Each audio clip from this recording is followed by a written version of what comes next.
And good evening, everybody, and welcome to high school football here on GTV. I'm Craig Dees, joined by Tim Greenwood. Tonight we are at Berkshire High School as the Badgers from Berkshire take on a down-the-street rival, the Cardinal Huskies. The Badgers have come onto the field in their home purple uniforms and looking forward to a big ball game tonight. The Cardinal Huskies are now coming down to our right, and they could have a little train wreck there at the end of the stadium. And Tim, nothing like a good down-the-street rivalry on a Friday night, is there?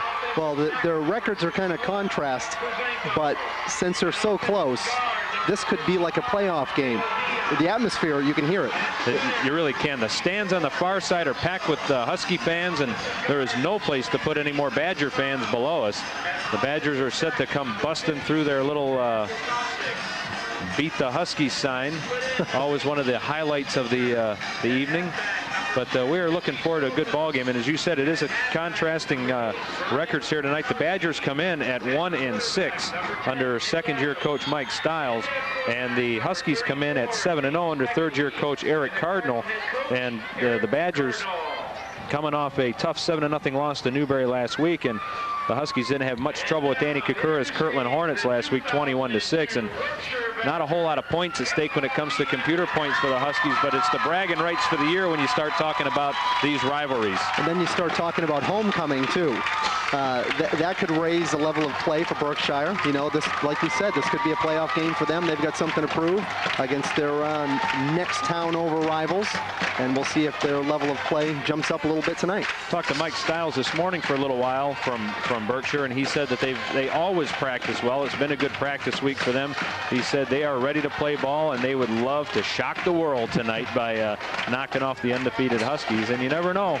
That's why you play the game here on Friday night, and sometimes emotions in a rivalry like this do take over, and if Berkshire can get any kind of momentum at all, you know, they could be dangerous. They've got to come out of the gate early, and you never know, a couple of turnovers and they could shock the world. Well, it is a absolutely beautiful night for football here. The skies were cloudy before the sun went down, and we're anticipating temperatures to fall into the high 50s. No precipitation in sight, at least that's what they're telling us, until maybe sometime tomorrow, so it should not be in effect. This football field is in as good a shape as a field can be in week number 8 of the season. There is not a lot of bare spots out there. The grass is looking real good, and that should not be an issue at all this evening, as the fans are trying to find seats here. Not many bare spots in the stands either.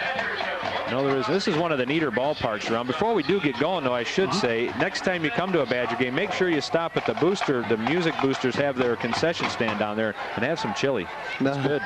It's good. I sampled it very early this evening after getting back in. It was good to have a meal today because I hadn't eaten all day, and boy, was it good. Not bad to get some warm food before maybe a chilly night of football, but here on a Friday night.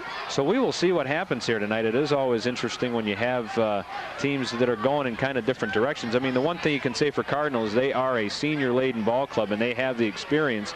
And the Badgers, you know, they graduated a ton of guys last year, and now they're playing kind of with the youth movement, and you try to use these last couple games of the season really as a building block possibly for next year. You were watching in warm-ups, I was noticing there are a lot of young players on this team. It's not many players on the team to begin with, and as you told me earlier, a lot of those guys were freshmen to begin with. They dress them all for this game.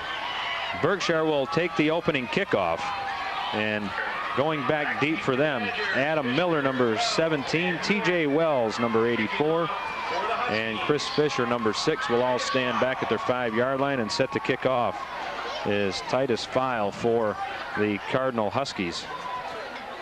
We'll get into some of the numbers later on, but the defensive numbers of the Huskies are just, to me, as impressive as some of the offensive numbers. How important do you think it is that they get something going right away? It is for Berkshire. Yeah, they need to get the momentum. They got to get the momentum early. And here they come right out of the gate. Whoops! Stop at the line of scrimmage and set yourself up. Oh boy! I think they may have been looking to see if that front line of Berkshire was backing up, and they may have gone through with that if they'd have seen that movement backwards. And here we go, and we are underway in this down the street rivalry. File with a nice deep kick taken by Fisher. And Fisher comes across the 15 to the 17-yard line before he is blasted down there, brought down on the play by Nate Blue. Let's take a look at the offensive unit for the Berkshire Badgers. The tight end is Evan Shalick. Up front, Josh Patton or Brian Hiscox. We're not sure who is going to start yet. We'll have to wait till they get out there. Dustin Porter, John Osborne, Joe Slepko, and Will Fugate up front. The Z-back is Chris Fisher. The split end is TJ Wells. The tailback is Jesse DeWeese. Fullback, Peter Vandermaas. And the quarterback is a 6 foot, 185-pound junior, Brian Kramer. They run the I formation, and they go to the deep back, and that's DeWeese. And DeWeese goes up the middle across the 20 for a gain of just a couple. The defensive unit for the Cardinal Huskies, it is a 5-3 defense. Brett Anderson, Titus File, Thad Wotasic, Nick Urso, and Nick Hall up front. Actually, it's a 5-2. Mateo Villa and James Fekete are the linebackers. Lance Fisher, D'Angelo Rogers, Ken Bevington, and Jesse Soltis are the defensive backs. And down goes Kramer all the way back to the 10-yard line. Coming in to make the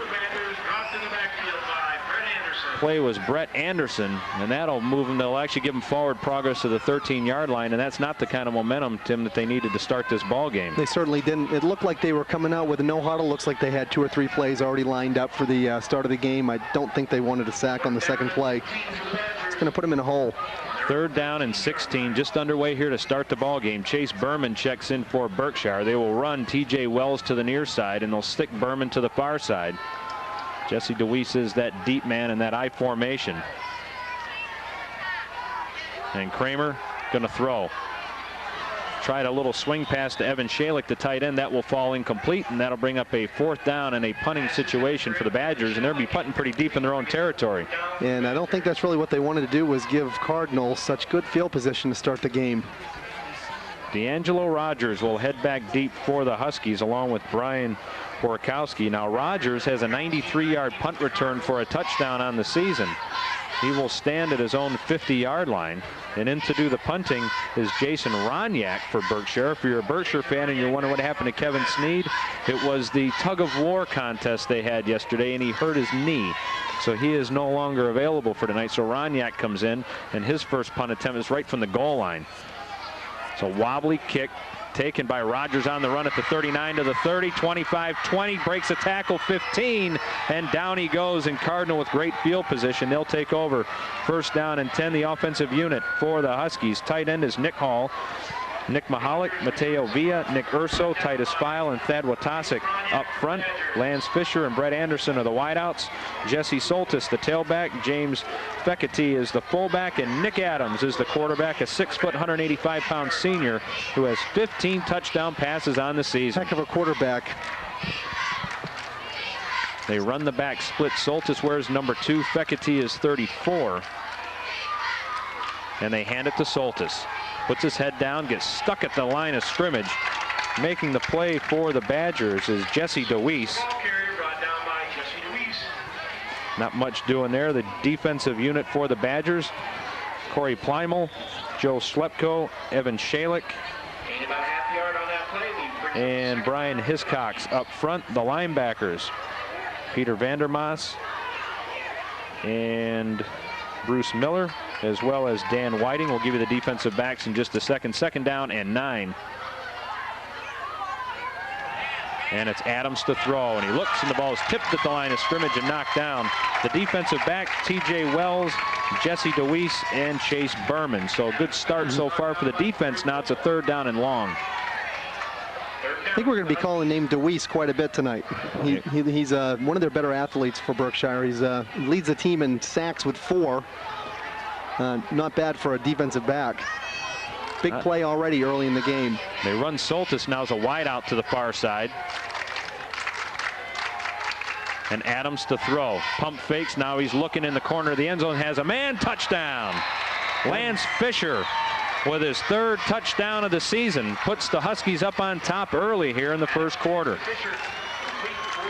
He looked like he had at least 3 guys he could have thrown to in that situation.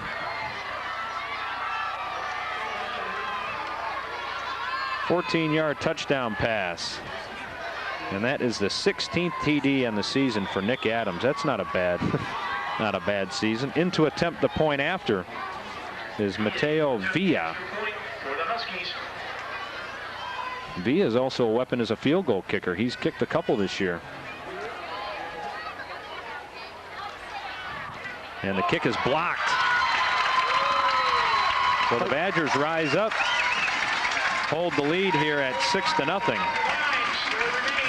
I guess you could call that a little bit of a statement. That's a little bit. They needed to do something, but they got to get the momentum going to their side of things. And while we've got a second, we should tell you that the high school football players are always a fun and exciting way to spend the fall. GTV would like all of you Cardinal fans to understand how the playoffs are funded. Unfortunately, the regular GTV budget is limited. It's not possible for GTV to cover all the events we do and also cover the playoffs. So here's where you come in. The Cardinal Booster Club's looking for underwriters to get Husky playoff games on the air. You or your business can advertise or underwrite these games. You get announcements prior to, during, and after the game with graphic billboard listings. In addition, GTV will list on channels 22 and 23 you and or your company all week long leading up to the game at no additional charge. All monies go to the Booster Club, so contact a Booster member immediately if you want to help underwrite the Husky playoff games that we are anticipating we are going to see this year. And that is the way we fund the playoffs here at GTV. It's from the community. They put the kids on TV, and nothing like it. And at 7-0, you will see Cardinal Huskies on television, hopefully. You should. Titus File with another kickoff. This time it is taken by Adam Miller. He's got 2 kickoff returns for a touchdown this season, and he's across the 30 to the 40. He's tripped up across the 45-yard line. Adam Miller brought the crowd to its feet and gives the Badgers excellent field position up at the 47-yard line. Now he's got the record 99 yards already this year, doesn't he? That's correct. 99-yard kickoff return as well as an 80-yarder. And he looked like he was going on that one as well. Sure did. I wonder if one of the guys on the sideline, well, it wouldn't have been. It would have been his own team that would have stuck on a foot.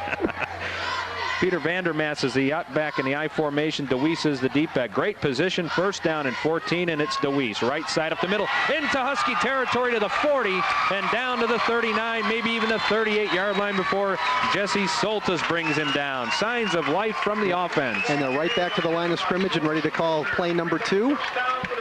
Maybe get them on their heels a little bit on the Cardinal defense. They split Chris Fisher to the far side. TJ Wells will come to the near side. Kramer looking at that wristband to see what kind of play he's going to call. It's a first down and 10 at the 37. Again, DeWeese, this time left side, and he hurdles across the 35 to maybe the 34-yard line. Looking like coming up off the bottom of the pile is Mateo Villa. And right back to the line again. I like this strategy. Yes, I like it as well. Keep them, especially when you're moving the football, keep them on their heels. Second down and 7 after a gain of 3. Under 9 minutes to go. The Huskies lead at 6-0, but Berkshire's driving. Kramer pitches it. DeWeese with a blocker, tries to get the corner and does. Gets to the 31, maybe the 32-yard line before he is bowled back. So he picked up a gain of 2 or 3 tough yards. Looked like he had a little bit more of that corner than he ended up with. They closed on him pretty quick on defense. A team like Berkshire right here is kind of dangerous. They don't have a whole lot to lose. This is the biggest game of the year for them, and, absolutely. and they're going to pull everything out of the book that they can. And running this no huddle offense, well, they're back in the huddle now, 3rd and 5. On the Husky 33-yard line. I thought that was kind of a tough spot. I thought he made it to about the 31-yard line. Maybe tried the second effort and reestablished that position. Now Kramer going to hand the ball off. That is Peter Vandermaas, and he will just get back to the 35-yard line. Actually, that'll be a loss of a yard or 2, but you're 4 down territory, I would imagine here. Now, after looking at the stats, they're not much of a passing club. After looking at the stats, quite a few interceptions on the year so far, and DeWeese looking like he's pretty much their offense. Yeah, Kramer 61 out of 141 for 692 yards on the season. That is 43%, but he does have those 14 picks, and you'll get that from a young quarterback. He's only a junior. 4th down and 8 now, 7:31 and counting, first quarter. Kramer to throw, fires, ball batted up and picked off. Intercepted. Coming up off the bottom of the pile for the Huskies is Nick Hall. His first interception of the season. How about that? Doesn't it always happen that way? Man, oh man. The jerk announcer says something and it comes right back, and something happens right after that. So Nick Hall picks it off. It was What that does, though, is it actually gives the Huskies about another 5 or 6 good yards there on that change of possession. So Nick Adams will bring the troops back up. They run Soltis in motion, and they go straight up the gut. They go, and that is James Fekete. And Fekete will take it to the 46-yard line of the Badgers. Right up the middle they go. On the ground on the season, Cardinal is averaging 187 yards on the ground, 145 through the air. That's 332 yards of total offense per night. Not too shabby. Noticing a big discrepancy in the size of the lines here between Cardinal and Berkshire. Double wing formation. Kevin Baker goes in motion. And another handoff. This time it is Baker. And he is brought down with not much. For the Badgers. Second down, Huskies. On the Badger. So we were saying earlier in the game this could go either way. This could be a blowout or this could be a very close one. This is a big series right now, real early in the game for Berkshire. We can either keep this close or they can start to pull away a little bit. I agree with you. Second down and 8, gain of 2 on the last play, 6:28 to go first quarter. And Nick Adams rolls, fires, looks, has Fisher again at the 25, 20, 15, 10, 5, down at the 1. Wow. Dragged down from behind by the Badgers, Chase Berman. Touchdown saving tackle. Lance Fisher almost put it in again. Big difference in speed here. Man. Wow. Lance Fisher, that is his 10th reception of the season. 6'2", 190 or 178-pound senior. So they'll spot it at the 1, and this is heck of a tackle. Probably Jesse Soltis territory, going behind a Fekete block, I would imagine. First down and goal. And it is Soltis behind Fekete into the end zone for a touchdown. So all of a sudden we have a 12-0 game. That seemed a little bit too easy, didn't it? Yeah, that offensive line of Cardinal, which averages about 222 pounds per, pushing around the Berkshire defensive line, which averages 232 per. If you like those kind of stats, there you have it. Crowd got awful quiet fast, too. Yeah. They'll go for 2 since they missed a conversion before. Fekete is the lone setback. And Adams to throw, pump fakes, fires across the middle. Lance Fisher has it. 2-point conversion is good.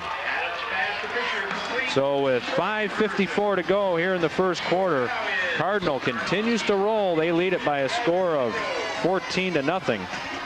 So Adams hooks up with Fisher for the second time tonight.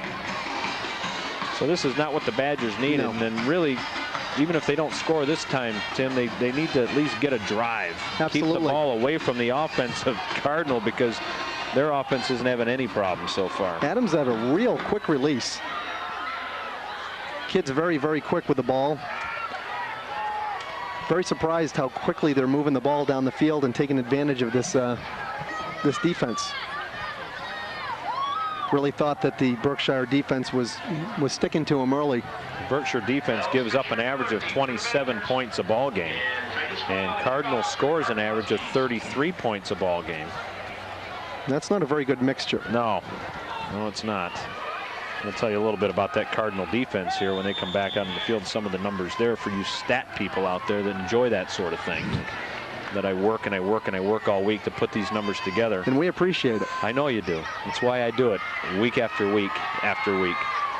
5:54 remains, first quarter. The Cardinal Huskies up on top by a score of 14-0.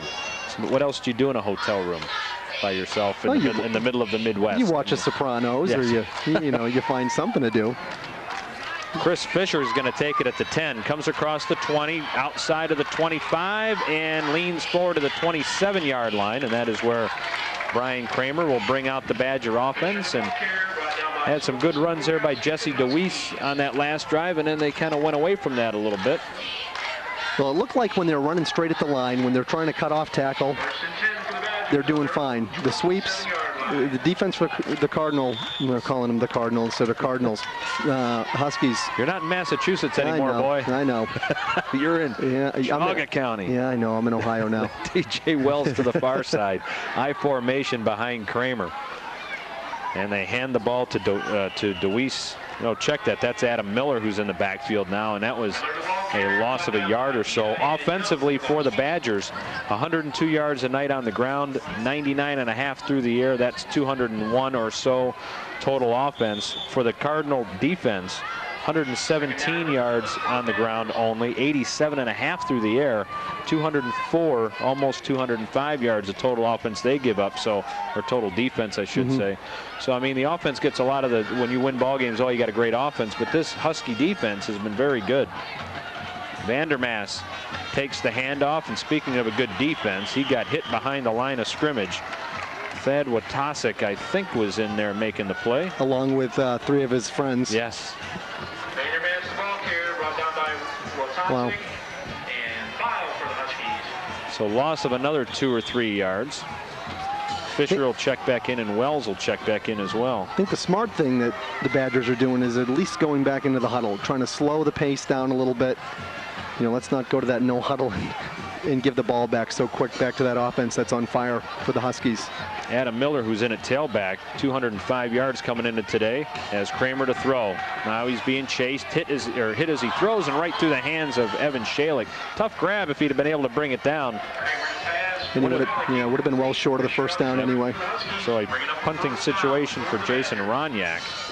So 4:25 remains here first quarter. Glad you could join us on GTV's presentation of high school football. It's the Geauga County rivalry between the Cardinal Huskies and the Berkshire Badgers, and the Huskies are all over the Badgers, at least early on. Ronyak will stand at his 12, going back deep for the Huskies. Brian Borkowski and D'Angelo Rogers. Good snap. Ronyak just does get it off a twisting end-over-ender.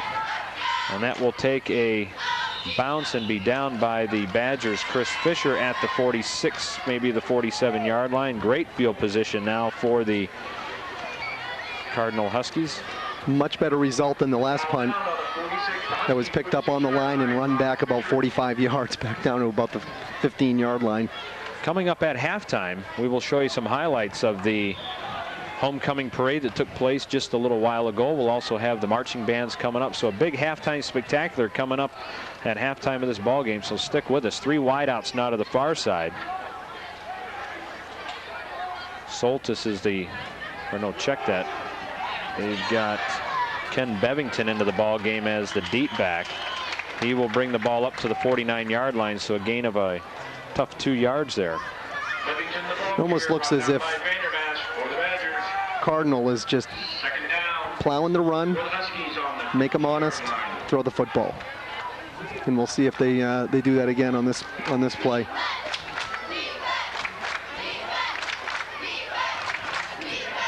Lance Fisher will come to the near side. They'll stick Brett Anderson tight at left end.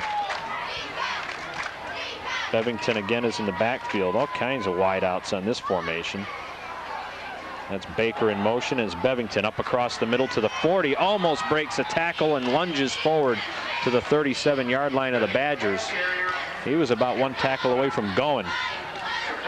I guess it's one of those things where if everything's working, you know, you get plenty of options. Yeah, what's nice, you've got Bevington's only a sophomore, so you're getting him some activity as well this season. He's carried the ball 35 times coming into the ballgame with an 8.2-yard average, including 3 touchdowns. Longest run of 50 yards on the season, so he's been a contributor as well. First down and 10. Adams hands the ball again. It's Bevington, breaks another tackle, 30 on his feet, 25, shoved forward to the 22-yard line. Coming up off the bottom of the pile was Peter Vandermaas. Huskies are flying off the line. They are blowing the Badgers right off the line of scrimmage. It's a good football team. It really is. So the ball's on the 22.5. 3 minutes and 4 seconds to go. The clock continues to run. Kevin Baker splits wide to the far side. Again, Ken Bevington is the lone setback. Borkowski into the game as a wide out. Bevington that time, they didn't fool anybody, but he stays on his feet, would not go down, and he had Joe Slepko just dragging him down by the jersey. How did he come out of that pile and make positive yardage out of nothing? He had about 3 efforts on that. So a gain of a yard somehow on that play. That was all Ken Bevington. Crowd trying to get into this game. You can really hear him trying to get into this game. Baker is that wing you see, number 21. He goes in motion. And again, it's Bevington up the middle. Bevington runs into a whole host of Badgers, and that does excite the crowd below. Leading the charge for the Badgers that time was Shalick and Bruce Miller. Gain of 2, 3rd down and 7. Minute 47 to go, first quarter. So I guess we're looking for a little victory here with a stop on 3rd down. They really need this, and I think this would get the crowd back in it if they could keep them from getting a 1st down or out of the end zone, because you know they're going to throw. Brian Borkowski is wide to the near side, 2 wide outs to the far side as Nick Adams goes to throw. Hit as he throws across the middle, in and out of the hands of Nick Hall, the tight end. And Nick will tell you he should have caught that ball. I don't know if he had his feet underneath him well enough that time. It looked like he was kind of stumbling as he was going to catch it. And that'll bring up a 4th down. It would be a 37-yard field goal attempt, and Mateo Villa's longest field goal of the season has been 30. So it looks like they're going to give it a shot. Yeah, they're going to give it a shot. You know what? This is an important part of the game when you get to the playoffs. You know, and it is an element that a lot of teams that normally score a lot of points can't do when push comes to shove. So I give him credit for giving this a go, and see if Villa, little sidewinder here, can drive that thing. Got the distance, and it is no good. Wide to the left. So there's your small victory if you're a Badger fan, and 1:18 remains here in the first quarter, and it's the Cardinal Huskies 14 and the Berkshire Badgers nothing. So the Badgers will get it back. You take this little victory and you roll with it. That's what you hope. That is what you hope. So now let's see if, let's see if the Badgers can do something on offense now. T.J. Wells will split to the far side. Chris Fisher will come to the near side. It looks like Kevin Sneed might be in the backfield as the fullback, with Miller as a tailback, and the pass is complete. That's T.J. Wells. That's his 34th catch of the season as he comes up to the 25-yard line. Definitely the favorite target here at Berkshire. 402 yards of receiving coming in for Wells. Back to the no huddle. And that is Kevin Sneed, the 6-foot, 175-pound senior, playing up back. Adam Miller remains the tailback. Pass. Thrown again. And it is incomplete to Chris Fisher. And Fisher stopped his route. And he's real lucky that that was not picked off and taken to the house. Yep. Sometimes those patterns are just reads, but you hope that the quarterback and the wideout read the same thing when they're doing that. Into the game is Mark Phillips, number 33. Also coming into the ball game for the Badgers is number 85, Ryan Mosier. So we got a 3rd down and 5. Very manageable 3rd down and 5. Kramer hands the ball. That's Miller. Gets across the 25-30. Let's watch the speed as he turns the corner and down he goes. Gets the 1st down to the 33-yard line. Certainly the spark plug for this Berkshire team. Running back kicks. D'Angelo Rogers on the tackle. I thought D'Angelo might have had a little piece of face mask. Kind of looked there. it, didn't he? 37 seconds and counting. Berkshire with a much needed 1st down. Again, Miller, right side, busts through the hole and flops his way to the 40. He'll pick up a quick 8. He's a water bug coming out of there. Great idea. Keep handing it off to 17. We are down to 17 seconds, and Kramer looks at his wristband, and everybody else looks at their wristband as well. I think right there used in the to just be the wristband, quarterback had him. Now the whole backfield looks like they're looking at their wristband. Again, Miller. That time he cannot get the corner. Nice play being made there by Nick Mahalik, and we have come to the end of the first quarter. Well, the Badgers are getting a little bit of a drive going here, but there's 1 quarter in the book, and they find themselves looking up at a Cardinal Husky 14-0 lead. We'll be back with the second quarter right after this. You're watching high school football on GTV.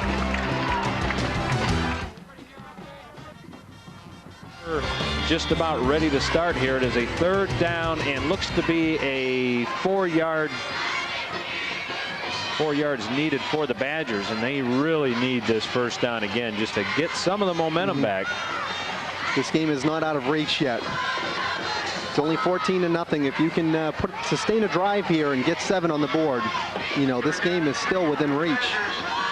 They now, sorry. I'm sorry, go ahead. They now bring Jesse DeWeese in as the tailback and give Miller a breather here, and DeWeese gets the football. Gets to the line of scrimmage, spun around, and down he goes. Not a whole lot doing there, and going to be well shy of the first down. Coming up off the bottom of the pile was Thad Watasic and Mateo Villa. I was just going to say, it's 4th down, but you've got to go here. It's early in the game. No, they're not going to. He's going to let it fly. Well, maybe they've at least picked up a little bit of the field position game. I was thinking it was a little bit closer than that, but yeah. Yeah, it's 4th and a long 2, short 3. So Roniak will come in and punt again, and it's back tough. Deep is Borkowski and Rogers. You just hate to give that ball back to Cardinal that quick. Had a little momentum going there. Roniak with a wobbler. Boy, he kicks it with a spin sideways. Picked up by Borkowski, and down he goes right at the 35-yard line. Brian Stowe on the coverage. Or check that. Chris Cowgill. We're looking at the wrong roster, partner. No, I was. No, that's all right. Figuring I'm helping you out, and I'm just screwing you up. I know. So the ball's at the 35-yard line. Oh, the new guy comes in here and screws you up. No worries. I was very excited when I heard it was you that was going to be here. They said, it was almost like, did you tell them who's coming? And they said, no. Well, you think we should? And I'm thinking, oh, what are they doing to me? Oh, yeah. Then they told me it was you. This is pretty good. First down and 10. Right up the middle they go. And that is Fekete on the tackle, or on the run. Good run there for about 8. They run that little misdirection. Seems to pull the end in. It gives them the corner. Brings up a 2nd down and 2 for the Huskies. They're seeing that a lot too. That 2nd down and 2, 2nd down and 3, and it's killing. It's killing the Badgers. 10:32 and counting first half. The Huskies with the 14-0 lead and the football. And this time it is Borkowski. Nice. And nothing doing there. Probably lost a yard or so.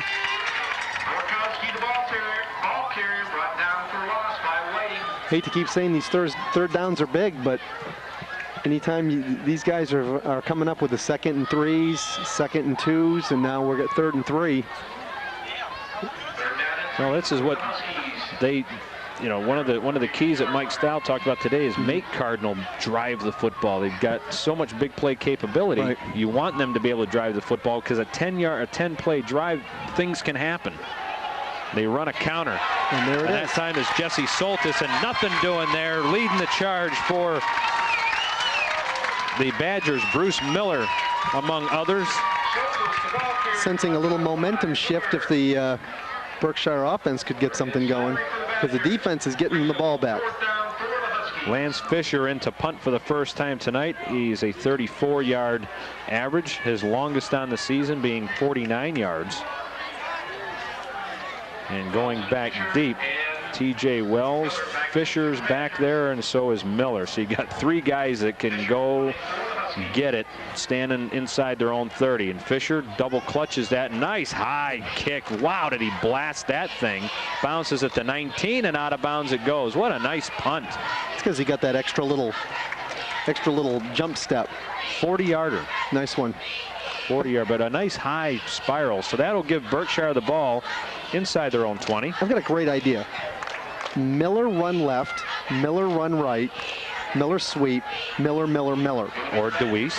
DeWeese would be nice too. You know, a little change of pace, but Miller seems to be their go-to guy tonight. And he is back into the ball game.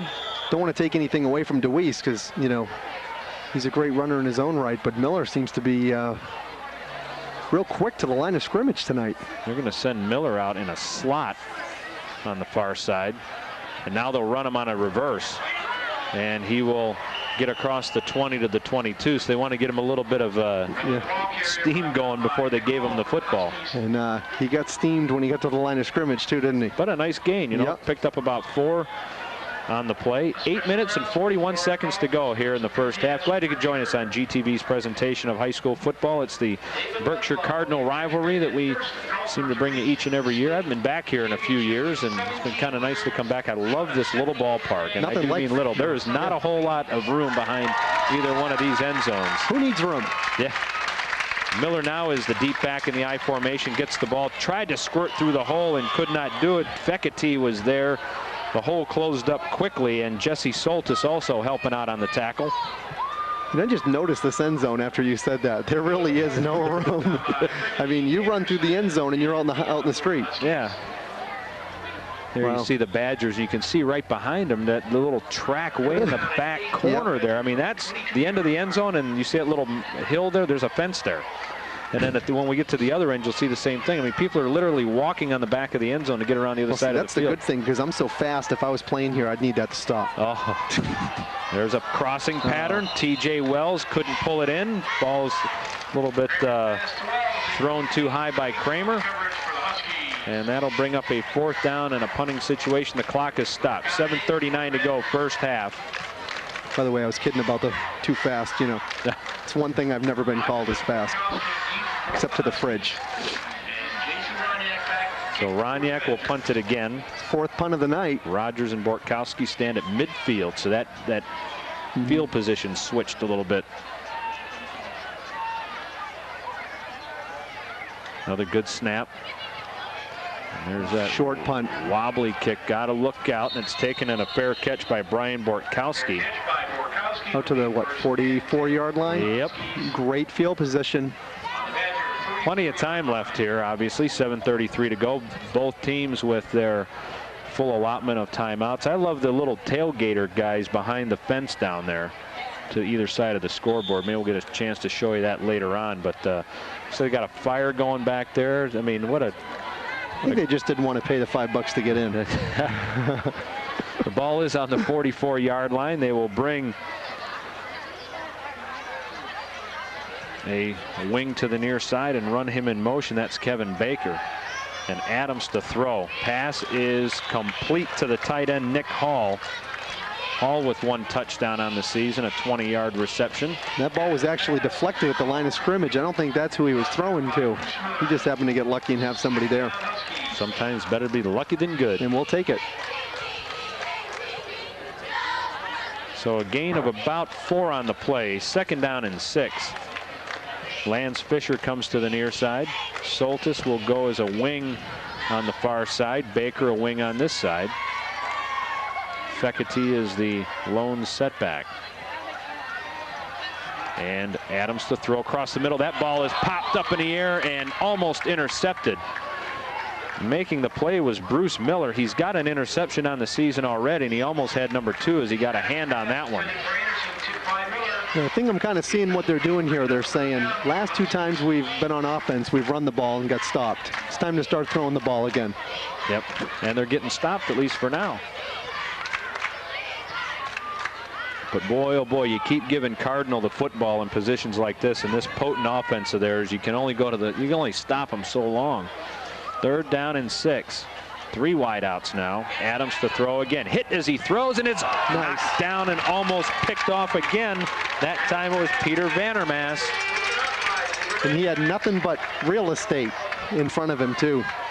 Well, that was brought on by the great play by the defensive line that actually hit Adams as he threw it, and he was off his back foot. But, man, Vandermaas could have changed the whole complexion of this ball game. And Cardinal going to kick it away. So Lance Fisher, who had a booming 40-yarder before, will stand at his own 45. And Wells will stand inside the 10, which is unusual. They usually don't let you stand any further than the 10. High snap. Now Fisher's going to run. Fisher breaks a tackle and will go down shy of the first down. I don't know if that was designed or he just saw those 3 purple shirts and decided to heck with this and get going. It looked like the ball actually went through his hand and hit him in the chest. And then he said, meep, meep, it's time to go. Let's get going. Yep. So good field position for the Badgers. The defense has come up big again, and the Cardinal offense kind of sputtering at this point. Wells will come to the near side. Again, we've got Snead as the up back in the I formation, and Jesse DeWeese is back in at tailback. Kramer to throw. Going to be chased, going to be grabbed, going to be sacked back inside the 20-yard line. Coming up off the bottom of the pile, Titus File with the sack. That is his 13th sack of the season. And he's not a little guy, is he? No. 6'1", 235. Just a growing lad. Yeah, just a little man. Quick though, huh? Yeah, he is. He looked like he got through there quicker than the quarterback got back with the ball. Yeah, when the defensive lineman meets you in the backfield, not good. Loss of 7 on the last play. 2nd down and 17. 6 minutes to go. First half. Brian Kramer hands the football off. DeWeese stood up at the line, spun around, and down he goes. Coming up off the bottom of the pile that time was Nick Urso. Starting to see that defensive line for Cardinal just stepping up. Again, I just look at the numbers and you look at the scores and you look at all that, and the defense has to be commended at Cardinal, because Berkshire's defense could play this way the rest of the night, may never score. Right. So the people you got to be looking for turnovers. You also got to give Berkshire credit too. You know, if this game kept going the way the first few minutes of the game, this could be 28-0, could be 35-0. But they've kept this close. Shotgun. Kramer being chased, grabbed, sacked again. Back at the 20. We're starting to see the quicker Cardinal team getting into the backfield. And there's not just one. There's 3 and 4. File and Urso will get credit for that sack, but you're right. There was another 2 guys that, if they'd have missed them, they'd have had them. 4th down and a bus ride. All the way back to the 22-yard line. They need to get to the 48 for a first down, and my math tells me that's 27 or 26 yards. And you didn't even look at the scoreboard to get that. You did that in your head. Oh, I'm brilliant. I've only given you so many. I mean, numbers are meaningless to me, obviously, the way Roniak to kick it away again and gets it off. A wobbly kick taken again by Bortkowski. This time he'll get a seam up the middle. He'll get to the 41 before he's brought down by the Badgers. And it looked as though Mark Phillips was one of many there for the Badgers. So 4:27 remains, first half. Don't forget, coming up at the half, we will have some highlights of the homecoming parade that took place earlier this evening, and we'll also have the Cardinal Husky and Berkshire Badger marching bands coming up at the half, so stay with us. And this is settling into quite a defensive struggle so far. The only problem, if you're a Berkshire fan, is that Cardinal has got 14 up on the board already. I think we're going to see some passes, or maybe not. Straight up the middle, it's Ken Bevington, and Bevington cuts to the outside and gets to the 40 or 35-yard line, so he'll pick up a quick 7 on that first down. Want to run this clock down a little bit, you think? Well, they do have the field goal threat in Mateo Villa. He was nailing them in warm-ups. Yeah, well, he just missed that one a little left of the 37-yarder, but if they get him another 20 yards or so, he may be in his range. So you've got a couple of different ways of adding to your lead. Or do you just want to put the nail in beforehand? Oh, I think you definitely want to do that, but at least you've got a plan B. Soltis is split to the near side. Adams to throw, swing pass, and is tipped up in the air. They brought Soltis back to the middle. The ball was tipped up in the air by Corey Plymel. Nearly picked off. We've said that 3 or 4 times tonight for Berkshire. So 3rd down and 3. Clock is stopped on the incomplete pass. 3:43 to go, first half. Berkshire's been right up there on the 3rd downs, stopping Cardinal. Another big 3rd down. Yep, Bevington is the lone setback. And Adams to throw. He'll stop, he'll look, he'll fire down, and that ball is picked off that time. And out of bounds with the football. Trying to see who that was. Chris Fisher. Yep, number 6. Boy, and he got blasted out of bounds, and the official on the far sideline went right out there with him. And he bounced right back up, though, so kudos to the official. The 6th interception of the season for Nick Adams. Another big stop. Berkshire just will not go away. And that is the first interception of the season for Fisher. Coming right back. Here Miller. comes Miller. Miller got a block, got across the 30 to the 32-yard line. Lance Fisher brings him down. So he'll pick up a fast 7, maybe even 8 on first down, depending on the spot. And just when we're talking about the Huskies putting the nail in the coffin, here comes Berkshire again. You know, and that's the thing. There's no quit in this Badger team, and I'm sure the Huskies at halftime are going to figure out what they were doing the first couple drives that they haven't been able to get done now. That pass is tipped up in the air, intended for T.J. Wells, knocked down by D'Angelo Rogers. Ball's hanging up there just a little bit. 3 minutes exactly left into the game. You know, you got to give the Badgers credit, though. They went down 14-0 in the first quarter, and they have not stopped playing. Yeah, well, I agree with you early. I thought this could be really ugly come about the second part of the second quarter, but it has settled into quite a defensive effort. But unfortunately for the Badgers, this Husky defense has just been very difficult. We got an illegal procedure call. Did you? I didn't even see a flag. Might have had 12 men in the huddle is what I'm thinking. Because they didn't even come to the line of scrimmage. We'll spot the football. Okay. Nope, nope, yep. Don't wind the clock up. They wound the clock up, but it was after an incompletion, so 3 seconds were taken off the clock that shouldn't have been. Snead is the up back in the eye. Miller is the deep back. Third down and 7. Actually, I think it's second down. The board's wrong. It's second down. It is second. Yep. Miller went over the right side and was brought down there by James Feckety. And the homecoming court is below us. There was a prowler that was running around here before that was quite nice. I let him borrow it.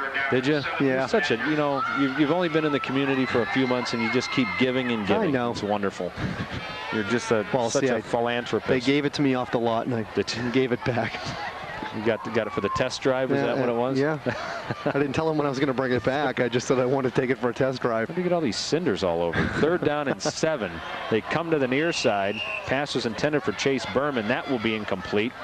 Clock is stopped. 2:12 to go. So Cardinal is going to have the football back with plenty of time and 3 timeouts and more than likely pretty good field position. And it all falls into the thing I've always wondered. If it's 3rd and 7, why do you run a 5-yard route? That is a good question. So Roniak will punt. It's like for the 6th time in the half. Well, for his first punts, he's getting a workout. A wobbly one. Rogers calls for the fair catch and takes it at the Husky 45, and that is where Nick Adams will bring out that offense and see if they can't drive a little bit further a stake into the heart of the Badgers on homecoming night. 14-0, the Huskies lead, and their offense since the 5:54 mark in the first quarter has not been doing much, and they need to get things turned around here. Both teams with 3 timeouts, as a matter of fact. Fisher comes to the near side. Soltis will come this way as well. Also Bortkowski. Single setback is Feckety. And that's who gets it. Hit the middle of that line and got bounced back. Joe Slepko was the first to meet him at the line of scrimmage. Kind of a Jekyll and Hyde defensive line here for Berkshire. One set of downs, they're getting blown off the line. The next one, they're in the backfield. Gain of a half a yard. Adams throws, swings it out onto the far side, and the pass is incomplete. Brian Bortkowski was the intended receiver. Bortkowski with almost 300 yards of receiving this season, including 3 touchdowns. If you look at the numbers and the way the wealth is spread here at Cardinal, there's a lot of people that they really do run into this offense, which can only help them if they make it into the playoffs, assuming that they continue down this way, because you've got people used to making plays. And if you get somebody that's having a night, you've got other people to fall back on. 3rd down and 9. Adams to throw, fires it downfield, has Soltis at the 5, and it is 15, or it's incomplete. On the coverage for the Badgers was Vandermaas and Myers. And he had Myers by 3 steps, wide open. And you've given the opportunity with 1:39 left with 3 timeouts. The Badgers have some time still to put some point on the board. Well, and I'm wondering the reasoning behind calling a timeout if you're the Badgers, because the clock stops on an incomplete pass. So I'm not so sure that that was a wise move there. Clock has stopped, 1:39 to go. We should tell you that today... Well, it looks like there's something going on down here on the field right now. The head coach is not happy. Yeah, he wants to know who called timeout and why. Because that's exactly what happened. That was, I don't know if they misinterpreted a signal from the bench. One of the coaches down below was making like a triangle type with his 2 hands, with his thumb and his index fingers together. And they may have interpreted that as a timeout. Yeah, I guess one of the young kids called a timeout, and he is not a happy camper. Nope. We should tell you that tonight's Cablecast is funded by your cable subscriber franchise fees, and we'd like again to extend thanks to all the GTV funding communities, including those not funding tonight's contest, for the year-round support.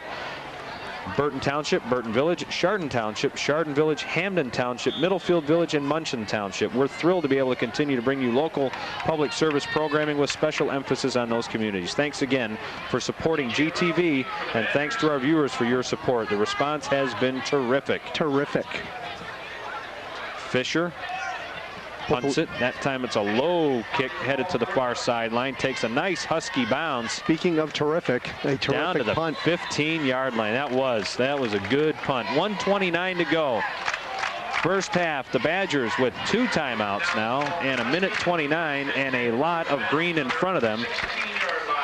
Here's where I think you run the football and let the time roll out and you don't make a mistake. And you wonder if Eric Cardinal, the coach for Cardinal, is thinking the same thing. If they run it and we stop them, we call in timeout, or are we going to be happy to go in there and do what you're saying, 14 zip and be good to go? You certainly don't want to fumble the ball here and give Cardinal a chance to score again before the half. Sneed is a single setback, and they run a delay. Sneed across the 15 to the 16-yard line. That was a tough yard, and timeout is going to be called by the Huskies, I'm sure, because they want the football back, knowing that if they don't get a first down, they'll get some pretty good field position.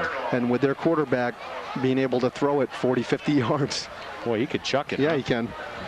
Again, coming up at halftime, we will have highlights of the Berkshire Homecoming Parade. We'll have the marching bands with you here this evening as well. I'm trying to look around and see if Cardinal... Do you see the Cardinal band? No, I don't. I only see the Berkshire band. I don't see the Cardinal band anywhere. I see a lot of convertibles, though. Yeah. Oh, no, the Cardinal band is to our right. Chris Graw is pointing it out. He's looking one way, but he sees those guys out of the corner of his eye. That's amazing. Hey, one thing you don't want to forget is birthdays, anniversaries, and other special occasions can be made more special through GTV. Send that terrific picture or pictures to us, and we'll help highlight the event. Please enclose a self-addressed stamped envelope. Once again, our address is GTV, Post Office Box 336, Chardon, Ohio 44024. So embarrass someone on their birthday. Or if you're late getting your wife's birthday on there, it's a good way to make it up to her. If it's late, it doesn't. You can never make it up. Trust me. Yeah, I know. I'm married. Miller around the corner gets across the 25-yard line, and he may have picked up the first down. Clock is stopped, 1:09 to go. The line judge says, yep, move them. Referee now says, yep, move them. So they'll spot the football. They'll wind the clock back up. Berkshire right back up on the ball. Vandermaas is back into the ball game as the fullback. Adam Miller is the tailback. They crank up the clock. Clock is rolling again with a minute. Kramer looking, and that's going to be intercepted. That was intercepted. That hung up there for Ken Bevington, and Bevington gets spun around, stays on his feet. 35, 30, cuts back 25, breaks another tackle inside the 20 to the 17-yard line, and there is a flag on the play. There goes that. Well after the interception. There goes that announcer saying that thing again about turnovers and leading to points before the half. Yep. The flag is sitting right at the 39-yard line. Cardinal is walking in the other direction, and an illegal block is the call against the Huskies. 45.2 seconds remain. Badgers just dodged a huge bullet. Oh boy. Now both teams have 2 timeouts left. That ball hung up there for about a week. Sure seemed like it. You just knew. The pass was intended for Chase Berman. You said intercepted before it even got there. Well, the only way it wouldn't have been is he could have dropped it, because he was the closest one, unfortunately, for the Badgers. But the Huskies, again, with some life. 45 seconds to go. It's a tough pass, too. He had a defensive lineman right in his face, throwing off his back foot. The ball just floated. Nick Adams sprinted all the way to the far sideline to get the play. Now he'll come back on.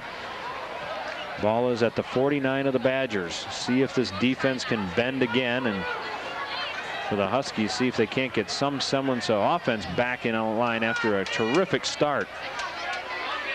Shotgun formation for Adams. Pump fakes. Now he goes down all the way back to the 40-yard line. Jesse DeWeese. He's leading the team in sacks, and that'll be his 5th sack of the year right there.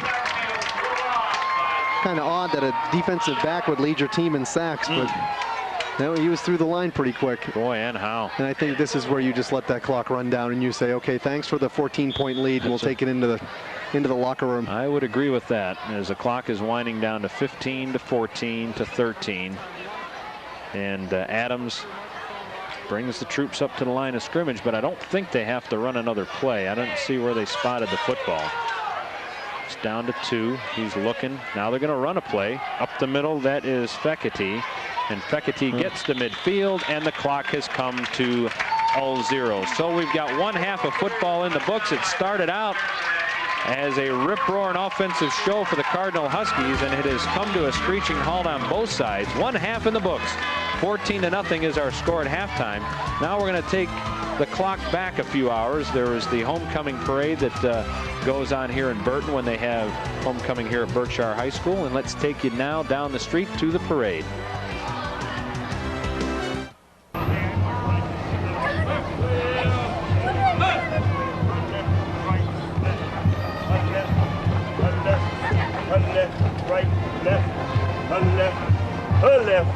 Left, right, left, left,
Introducing the 2002 Cardinal Husky Marching Band. Under the direction of Daniel J. Summers, Assistant Director Jeff Williams, and playing line advisor Amy Capers. Tonight the band will keep you dancing in your seats, so sit back and enjoy the show.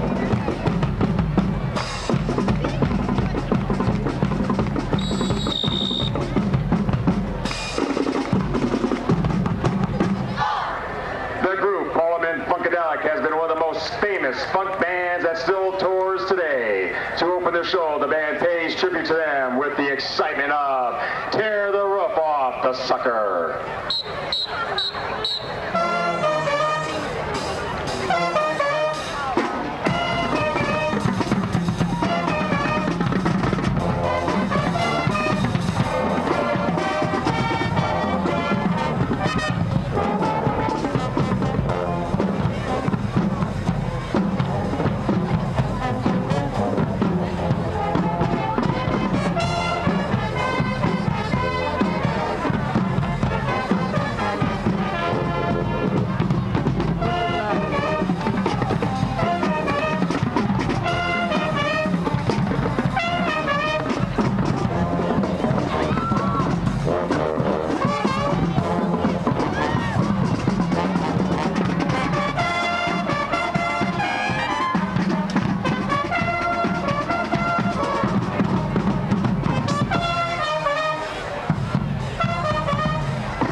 The Cardinal Silks flag line as they perform to the 1980s rock band Quiet Riot and their #1 hit, Come On, Feel the Noise.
Performance.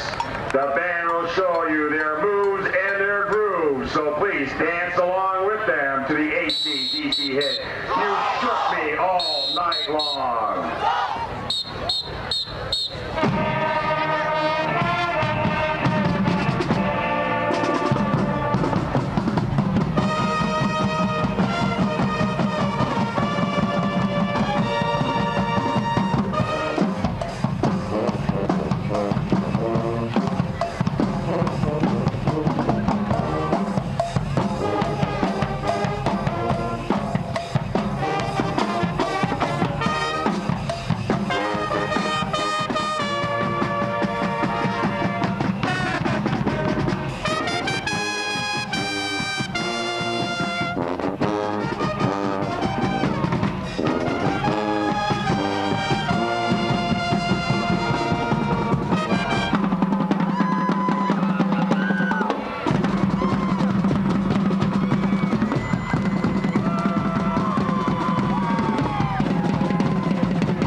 fast.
Good evening, ladies and gentlemen.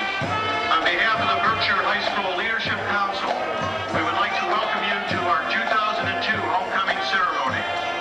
It is with great pleasure that we present our 2002 homecoming attendance and King and Queen candidates, accompanied by the Berkshire Junior Senior High School Marching Band, Majorettes and Majorette.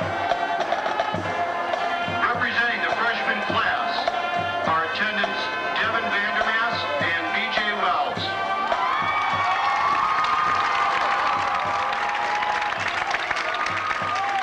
Devin is the daughter of Todd and Kristen Vandermaas. She is active in volleyball, majorettes, student council, Junior National Honor Society, and is secretary of the freshman class. Congratulations, Devin. Freshman BJ Wells is the son of Jody and Greg Wells. Baseball and football keep BJ busy at school this year.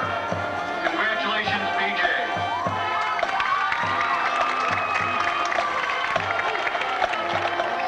Shauna Simpson and Matt Slattery are representing the sophomore class this evening.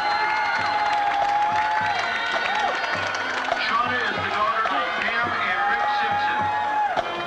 Shauna is kept busy with cross country, student council, and pep club. Congratulations, Shauna. Also representing the sophomore class this evening is Matt Slattery. Matt is the son of Mark and Liz Slattery. He is involved in football, track, project club, and is the vice president of the sophomore class. Congratulations, Matt. Representing the junior class at tonight's festivities are Katie Hill and Adam Miller. Katie is the daughter of Dennis and Diane Hill. She participates in varsity basketball, care team, pep club, student council, and Spanish National Honor Society. Congratulations, Katie. Adam is the son of Keith and Terry Miller. Adam keeps active at school by participating in football and project club. Congratulations, Adam.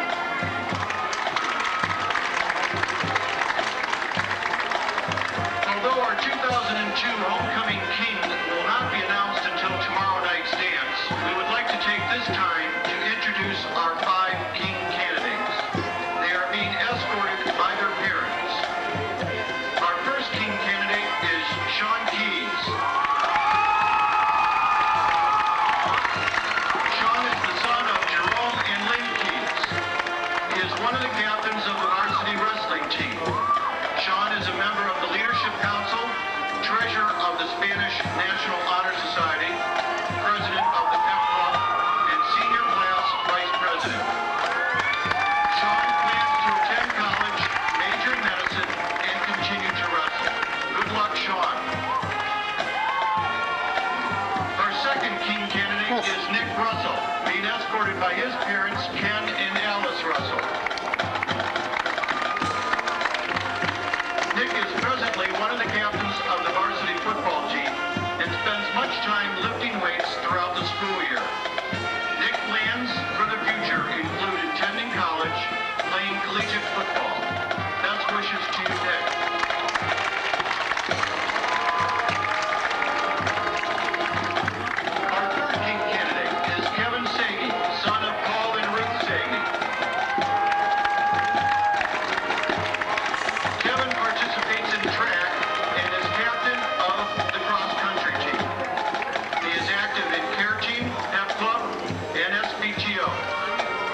secondary student at Kent State and will continue to attend Kent after graduation to pursue a degree in mathematics.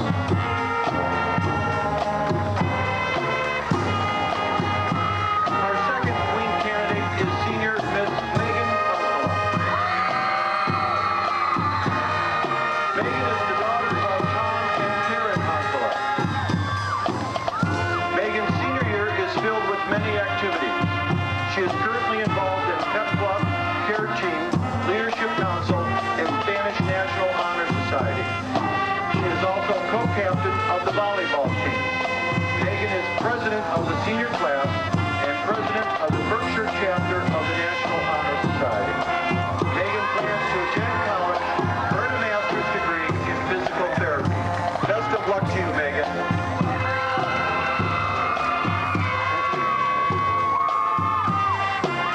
Our third queen candidate is Miss Ryan Lynn Rua, daughter of Bambi and Tom Davis and Jane and Ron Rua. Ryan has organized the junior and senior class homecoming floats for the past 2 years and is a member of the Berkshire softball team. She plans to attend Lakeland Community College in order to earn a 2-year degree in radiology technician. Best wishes to you, Ryan.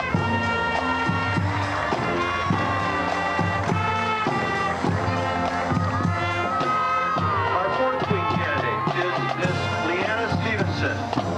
Leanna is being escorted this evening by her mother, Nancy Stevenson, and her uncle, Kurt Kellogg. Leanna spends a great deal of her time working in Chardon. As a student, Leanna was involved with the high school newspaper, the Badger Cause. Leanna plans to attend the University of Pittsburgh to major in social psychology, hoping to earn a PhD. Best of luck to you, Leanna.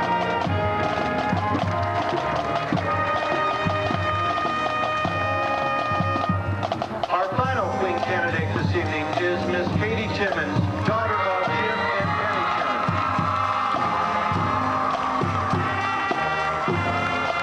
Katie participates actively in varsity volleyball and track and field. She is also involved with the high school care team and is a member of the National Honor Society.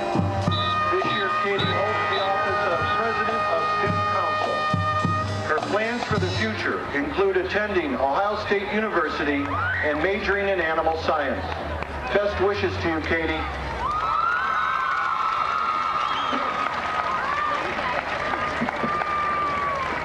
Ladies and gentlemen, please give a round of applause for the homecoming court of 2002.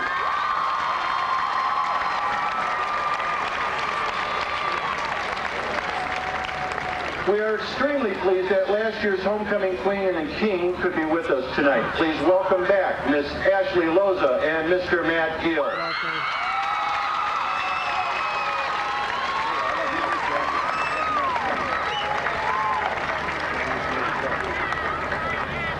We would like to thank A.H. Christensen for donating the Homecoming Queen's bouquet for this evening. And with that said, the moment that everybody has been anxiously awaiting has finally arrived. The announcement of the 2002 Homecoming Queen. Ladies and gentlemen, this year's Homecoming Queen is Miss Megan Hunkela.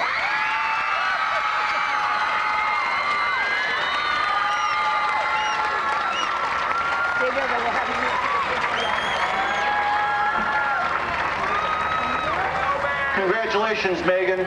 On behalf of the Leadership Council, the administration, faculty, staff, and student body of Berkshire High School, I would like to wish the homecoming queen and her court a wonderful reign over the homecoming activities this weekend.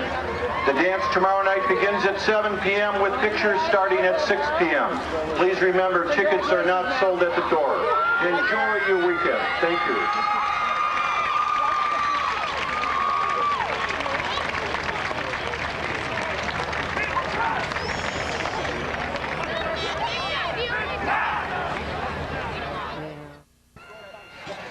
And welcome back to Berkshire High School. Hope you enjoyed the half time festivities. Nothing like homecoming night on a Friday night, and congratulations to the homecoming queen, Miss Honkala, for winning that. And I guess they'll find out the king tomorrow, because half of them are playing football, and not a good time for photo ops. Well, I do know that it won't be me again. Well, I got robbed the first time. We put you up every year, and it just doesn't happen.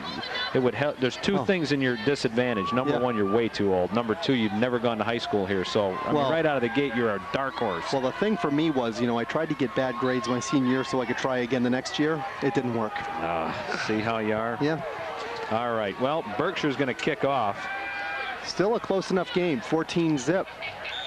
Cardinal ahead of Berkshire. And doing the kickoff is Matt Myers. You haven't seen Matt, and it's a squibber taken by a man at the 31-yard line who does well just to cover the football. For Cardinal, that was Nate Blue. So Nick Adams will bring out the Cardinal Huskies. See if they can start that second half the way they did the first. They scored with 9:42 to go.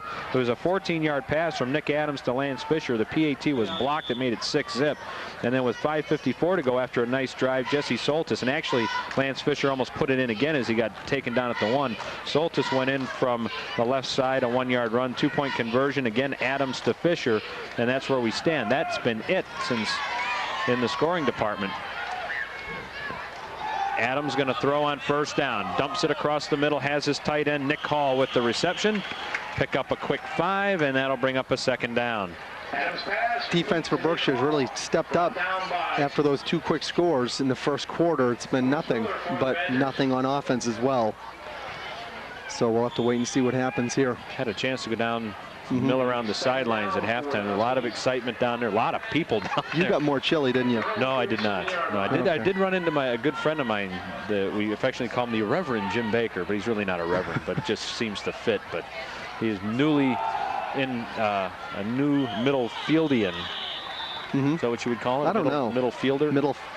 Well, he's living in Middlefield since last month, and he loves it. So there's a new addition to the tax base in Middlefield. Have any young ones? Any young prospective football studs? Or? Nope, got a daughter. But no boys, no football people. First, it doesn't matter if you go to Euclid. They got that female kicker who's just tearing it up. Is she? Oh, she's doing a great job.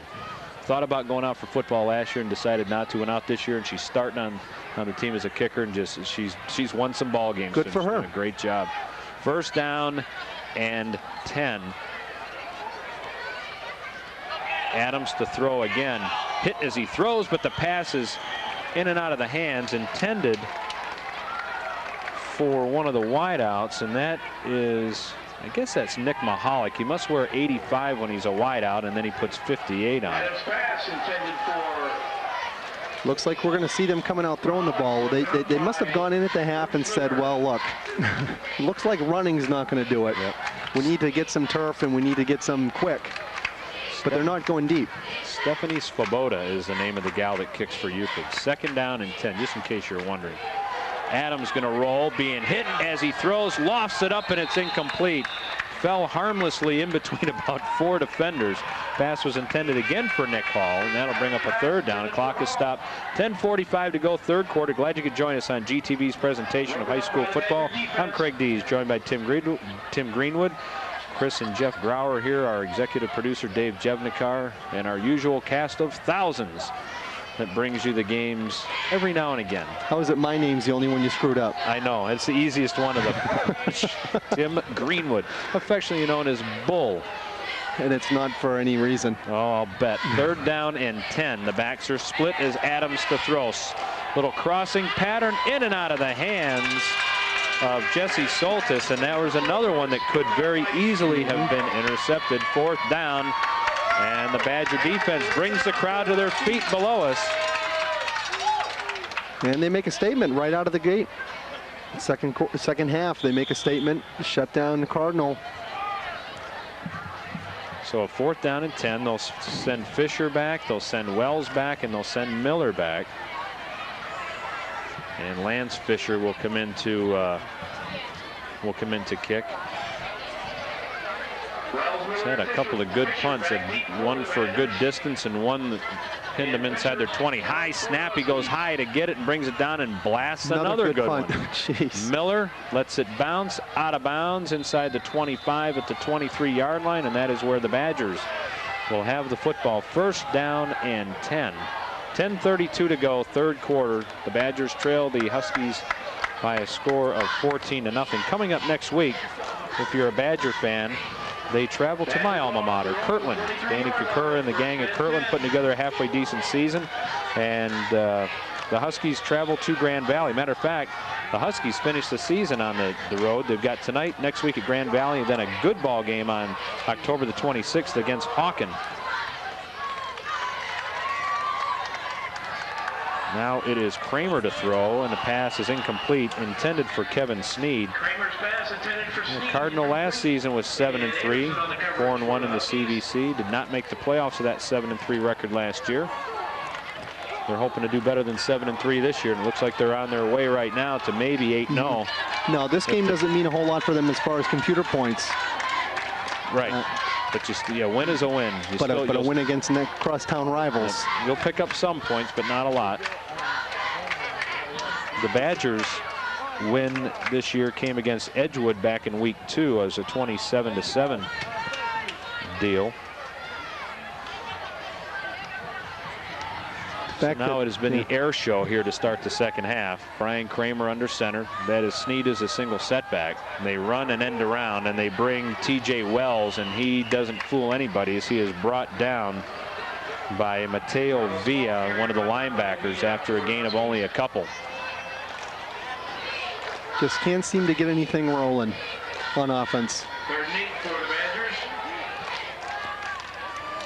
Should tell you that next week on GTV we'll be out at Chardon High School. John Walsh and myself will be presenting the Madison Blue Streaks against the Chardon Hilltoppers. That ought to be a good one. The Toppers have Riverside tonight, trying to even their record to 4-4. With still a lot of playoff possibilities there. Madison's out at North tonight with a 6-1 record. Should be a good one next week on GTV. Kramer to throw across the middle, picked off. Brian Borkowski with the pickoff back down to the 25-yard line. So Borkowski picks off the 16th pass of the year by Brian Kramer, and see if Cardinal can get something going here. Not good. Nope. Not good. On the Badger 25-yard line. You hate to keep saying it, but that ball seems to just be hanging up there a little bit. A first down and 10. Ball spotted right at the 25-yard line. Soltis will be a wing on the far side. The backs are split. That is Bevington as one back and Baker as the other. And it's Baker.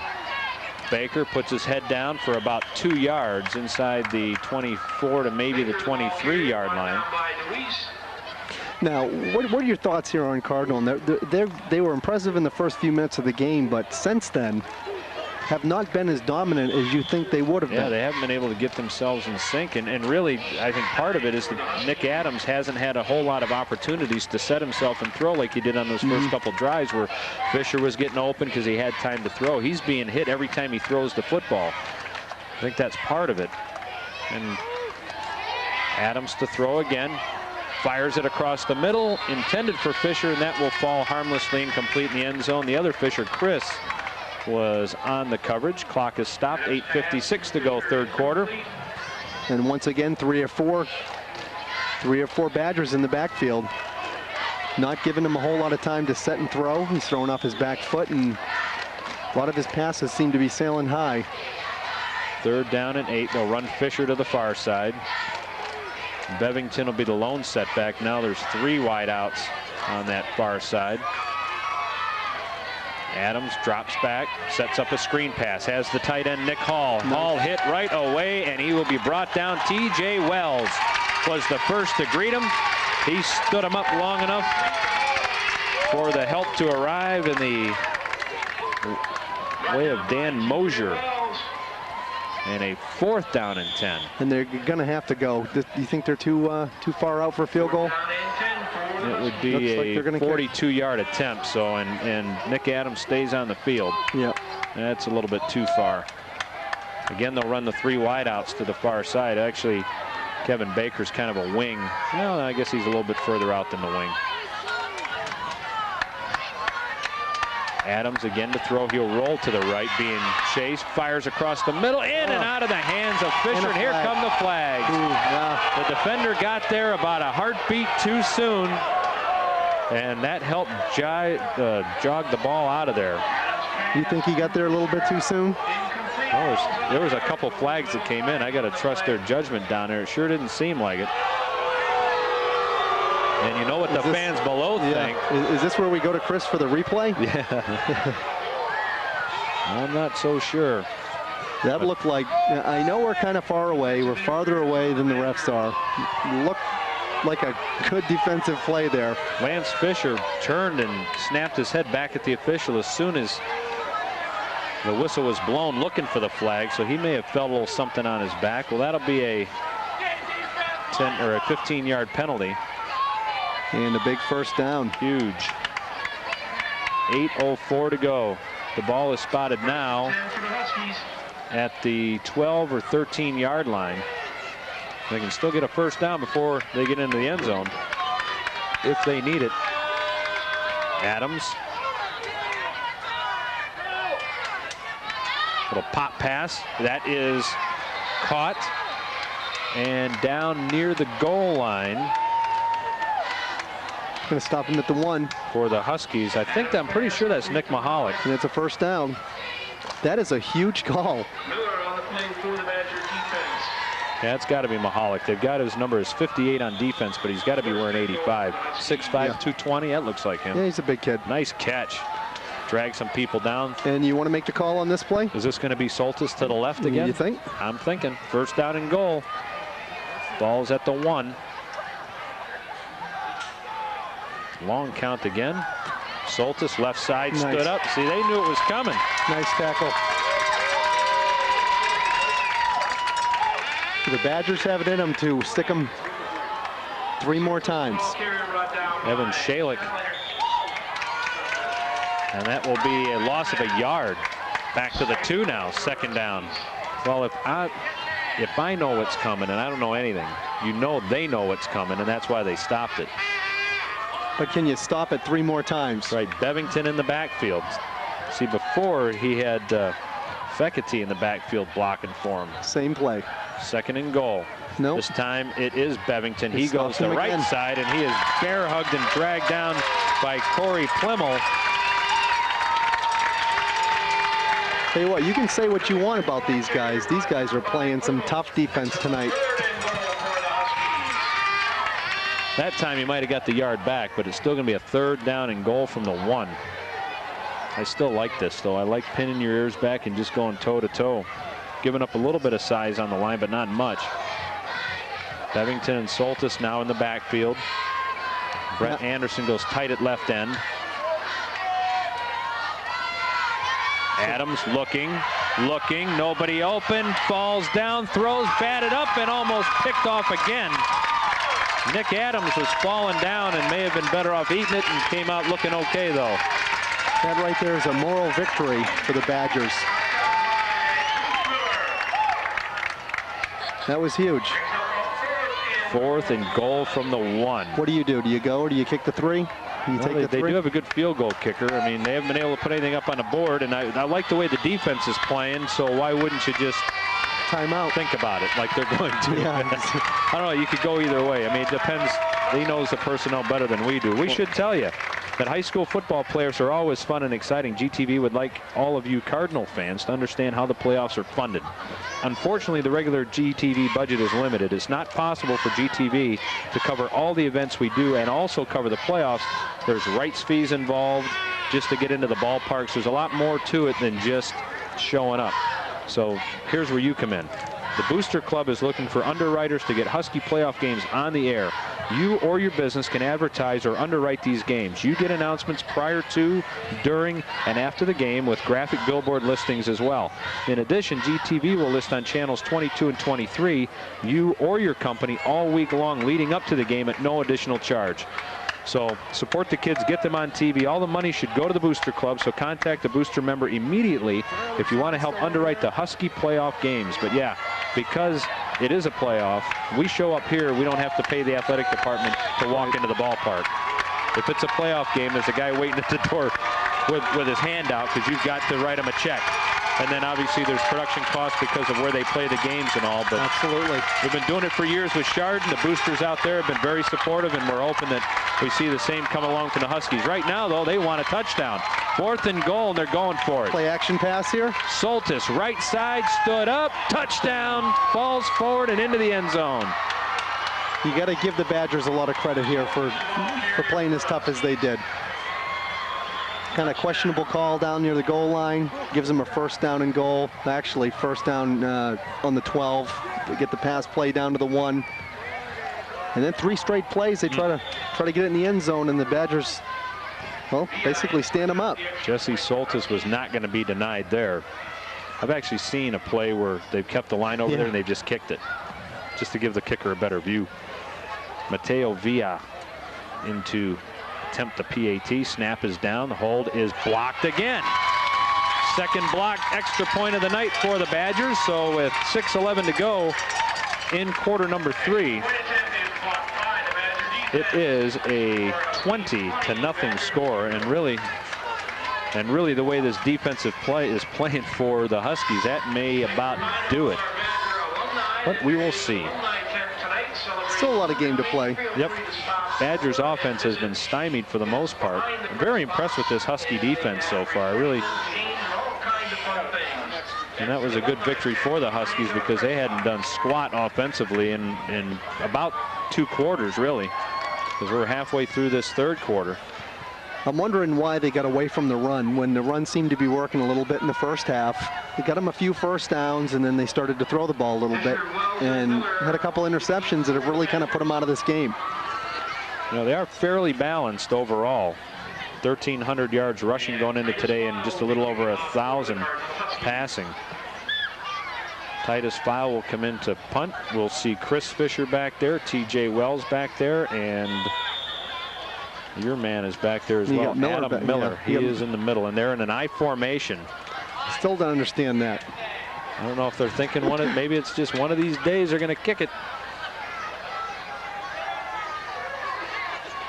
Again, it could be just to see if those guys in that front line of Berkshire start backing up, we're kicking it, because that'll give us that extra yards that we need. File kicks it. Here comes Chris Fisher going to take it at the 8. Has the wedge in front to the 20-25, near the 30-yard line. And the Badgers with a 1st down and 10. 6:04 to go, 3rd quarter. Plenty of time left.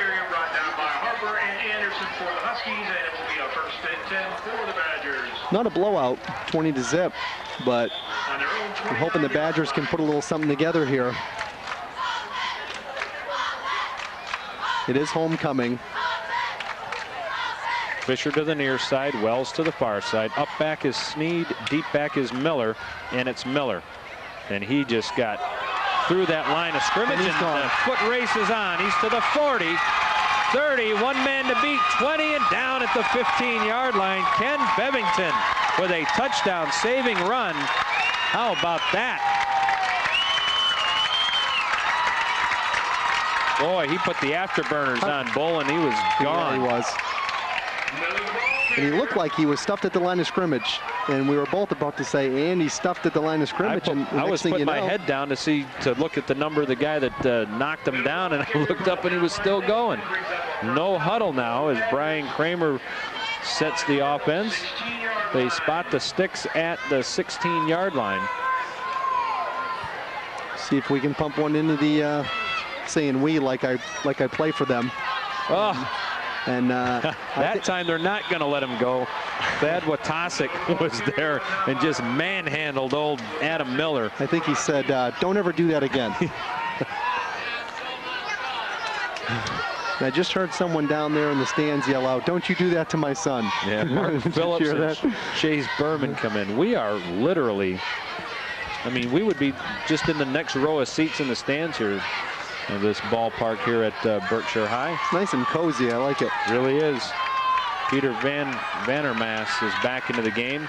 They pitch it. That is DeWeese now. Gets a block, gets the corner to the 15 and barrels his way to the 13-yard line. Again, Watasic on the tackle. Also getting a little nip of him there was Titus File. Number 34 with a heck of a block. That is Vandermaas. Wow. He just laid a licking on that defensive end. Third down and 8. And you're certainly in 4-down territory here. They don't need a field goal. Oh, no. They need to put 7 on the board, so. Kramer to throw across the middle. T.J. Wells incomplete on the coverage. Jesse Soltis. Oh, and I tell you what, Coach Stiles and the whole crowd below want the same kind of call that they got at the other end. And he is not happy. He is stomping there, went the playbook up in the air. I'll tell you what, though, there was about as much contact on that one as there was on the other one, which wasn't much. There is a flag on the play. But it's near the line of scrimmage. I didn't see a flag, did Yeah, you? he just picked it up the line of scrimmage. If this goes against the Badgers, it's not going to be a nice one here. I don't think there's any debate. Are we getting a defensive holding? Illegal participation, I think, is the call. Might have been 12 men on the field. Is that going to be an automatic first down, or does that just make it 3rd and 3? 3rd and about. Yep, 3rd and about 2. Yeah, you're right. It was. I'll mark it 3rd down, and it looks to be about a yard or so. So that helps. Touched the. I think that was illegal participation. I'll have to look at my little cheat sheet there. That's one of those weird calls. You don't see Is that. that like an extra man on the field? Yeah. Okay. No, actually, failure to wear required equipment because he touched the back of his head. Okay. Maybe he didn't have a chin strap on. Miller. First down. To the 5, first down. Did he get it? Yep. They'll stop the clock, move the chains. 4:32 to go, 3rd quarter. Berkshire trying to hang around here and get back in there. Are they saying he did not get to it? They're saying they want to That's not a very good spot. He looked like he got a little bit farther than that, didn't he? Well, I'm looking at where the ball is down. Unless the line's crooked, I thought he still has it just looking at it. But I thought he got past the 5, didn't you? Let me get the glasses on there. Yeah, I thought he got at least down there. Yeah, he got it. First down. Oh, yeah, easy. So I thought even just looking at where the marker was versus where the ball was. I don't want to do the Phil Simms thing where every time he says he got it, he doesn't, you know. So they'll spot it just outside the 5. Now it is a 1st down and goal. Again, Miller stays in the backfield as a tailback. Peter Vandermaas is the up back. Evan Shalik is tight at right end. We've got a double tight on the other side as well. They pitch it. Miller tries the corner. Can he get there? 5. Out of bounds. Shy of the goal line. Are you seeing these blocks by Vandermaas? Yeah, he's something. He really is. I mean, if we could put a camera just on him like they do in the, he's laying some lickings on people. Gotta love fullbacks. Goes down at the 1, so it'll be a 2nd down and goal from the 1. Clock has stopped with 4:18 to go, 3rd quarter. It's a nice answer if they can punch this one in. You got that right. Kramer under center. That is Miller. It looked like he had a hard time getting a handle on the football and is going to lose some yardage. That's exactly what happened. He almost fumbled the ball. I think you got to go where it got you in the first place. I think you need a sweep. Stay away from the play action pass. Yeah, Mateo Villa on the tackle. That was not a clean exchange. Having a hard time seeing that pole right there. I've asked them to remove that. Yeah, I know. Then they never do. I put in my requisition every year. Please get the pole down. So it is a 3rd down and goal from the 2. Now Kramer dumps it. Pass tipped up and intercepted. Intercepted by Brett Anderson inside the 2, and Anderson will fall forward to the 3. Oh boy. You know, when they replay this on Saturday, everyone's going to say, you know what, that Greenwood guy needs to keep his mouth shut. Seems like every time I say something they shouldn't do, they do it, and it ends up in a turnover, doesn't it? But I've been doing this a long time. young man. Yeah. And if you really had that power, like when I say he's 10 for 10 in field or extra points in the season and he shanks one, I should be doing something else, because if I can tell the future like that. Soltis is the main setback. And that's who gets it. Up the middle he goes. Hip hops his way for a couple of yards, making the tackle for Berkshire was Peter Vandermaas.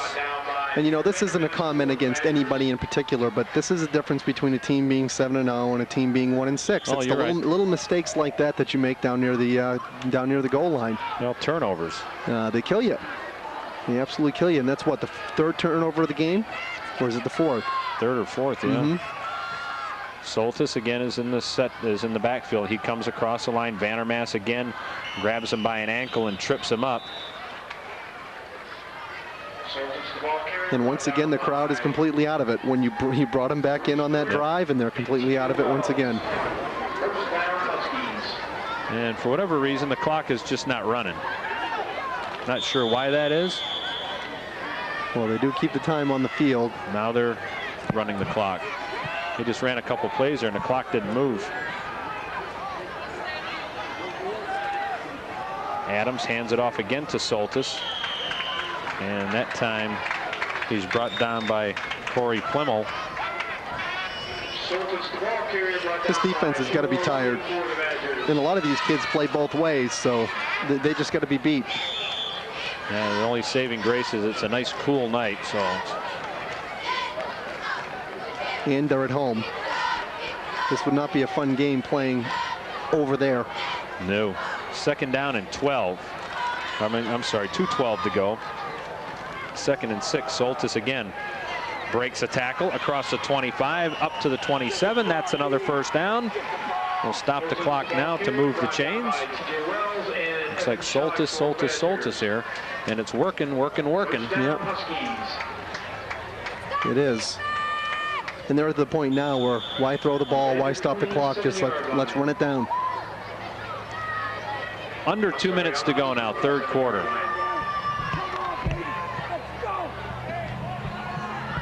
First down and 10. Now into the backfield again is Ken Bevington. And Adams to throw, and that is intercepted at the 28 to the 25-yard line. Oh boy. Just when I think I'm making sense. Dan Whiting with an interception. Do you think? Do you think he forgot what color jersey they were wearing? Wow. I mean, there was no one near it. Yeah, just underthrew that ball. First down and 10 now, so the Badgers get it back, and that's the good news because there's still 1:37 to go. They can get a score here before the quarter's out. They've still got a whole quarter of football to get something else rolling. Miller in the backfield. Vandermaas up in front. Kramer going to throw. Now he's going to run with it. And we'll pick up a yard or two, and that is about all. Up off the bottom of the pile was Thad Watasic. It's a roller coaster ride here. Now they go. Everybody on the field, they must have all the wristbands because they all look like they're trying to figure out what time it is. Because they're looking at their watch. They're trying to think how much time they've got left to get back in this game. They pitch it. Miller with some blockers, but that closed down in a hurry. Coming up making the play nicely was Mateo Villa from his linebacker spot. Boy, he had some blockers, but they just chewed right through them. Clock is running, 52 seconds and counting. What they lack in size here on the front line, they certainly make up for in speed on this defense for the Huskies. I expected them to be in the backfield a lot more after that first half where they were there before the ball. Mosier now splits to the far side. It is a 3rd down and 9. They fake it. And they come back to Evan Shalick and wishes they hadn't, because waiting there with him was Nick Hall. And that is a huge loss. Forward progress, though. They'll bring it back up to the 27-yard line, but still 4th down and about 13. And we have come to the end of 3 quarters of football here at Berkshire High School. And the Cardinal Huskies with a commanding 20-0 lead. We'll take a break. When we come back, we'll have 4th quarter action. And we'll do that next on GTV. Hi, Jan. Good. Welcome to quarter number 4 here from Berkshire High School. The Cardinal Huskies lead it by a score of 20-0. I'm Craig Dees, joined by Tim Greenwood. Hello. Chris and Jeff Grauer here, and Super Dave Jevnikar, and our usual cast of thousands that brings you these GTV games every once in a while. It's amazing how they can afford to pay all of us. I know. It's just amazing. Wait a minute. Do we get paid? I don't think that's been decided yet. I think you're on trial. Yeah. Field goal attempt by Matt Myers. He has made one from 32 yards out. And this one is an end around. They fake it, and it is snuffed out nicely. Peter Vandermaas. That would have been a 42-yard attempt, so you knew something was up there. And Vandermaas comes up limping. Well, he got met pretty quick. Yes, he did. I don't think they were expecting them to kick. So we flipped the depth chart over to the Cardinal side of things. It is a 1st down and 10. They've got it at the 32-yard line. And as you said before, I'm sure they'll just keep it on the ground to try to keep running the clock out. And there's another pass and another. Oh, my. I tell you what. I'm at the point now where I think I'm going to stop trying to predict things. I think he'll snap the ball to him now, though. This will be on the ground now. You know that, don't you? They hand it to Soltis.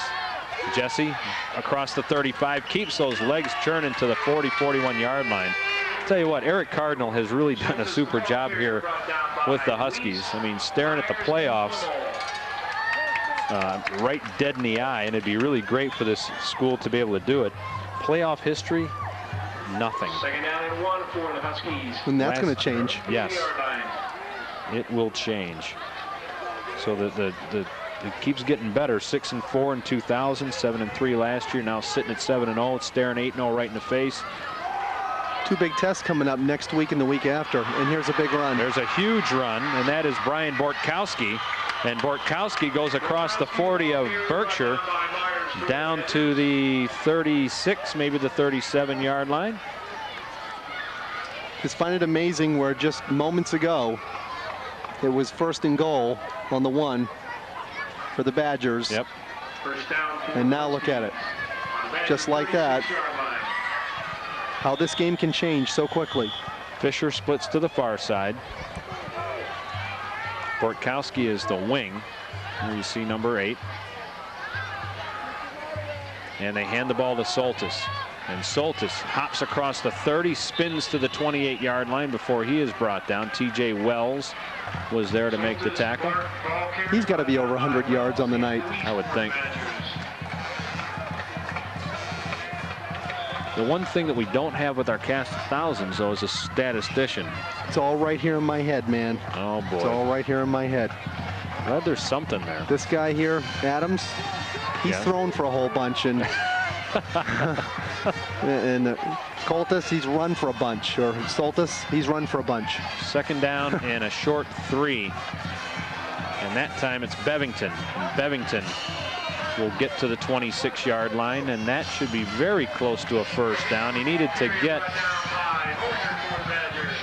if he gets to the line at the 25, it's a 1st down. They're going to stop the clock, and the referee is going to look down the line and say that is a 1st down. You know, other than some mistakes made by the Badgers in this game, they've been gamers. They've given the Huskies a game, which I really don't think they expected coming in here. They thought they'd roll over them, but knowing the rivalry, you can never. Here's a good cliche. You throw the record books out the window. Yeah. 1st down and 10. There's that jet sweep, and that Soltis to the 25, head down 20-yard line. Is that like a big thing now in high school football, that jet sweep? Yeah, Matt Myers on the tackle. It is becoming. Chardon does that a lot on offense, and I saw that last week. I did the Lake Catholic, Elyria Catholic game on the radio, and Elyria Catholic enjoyed that play as well. Chardon Lake Catholic ain't what they used to be, just so you know. Chardon ran that a lot against Benedictine. Yep. 2nd down, 5, 9:20 to go.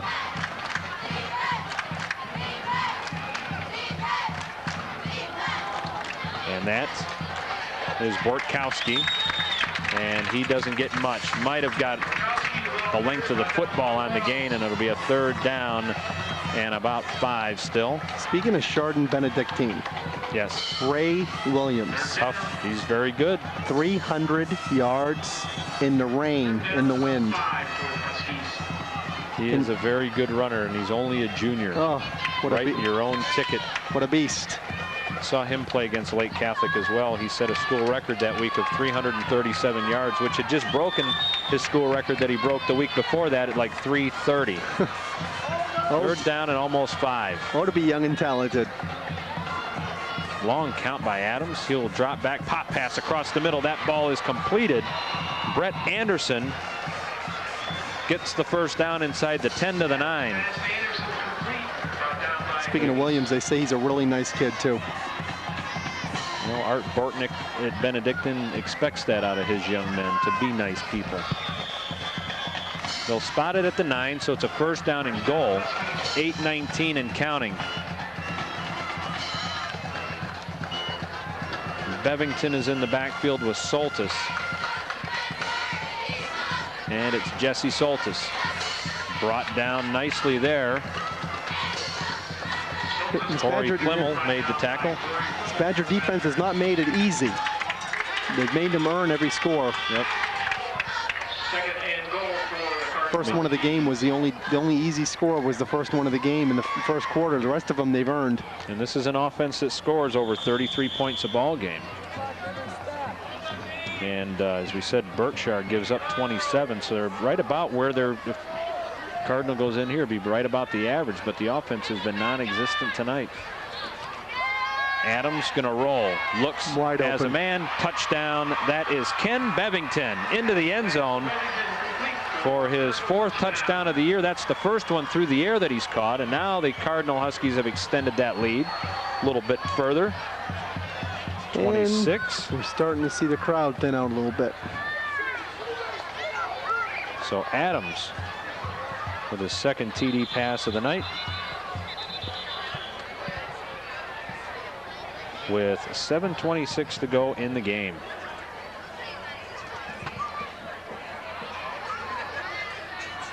Yep. One thing we are noticing, though, they're missing a lot of extra points, which could really hurt them in the playoffs. Because a lot of these games are really close when they get in crunch time. You know, 7-6 game is not unheard of. Well, I've actually called a couple games already this year, Tim, where it's boiled down to a extra point that was missed in the first quarter comes back to haunt the team. They're going to go for 2 here.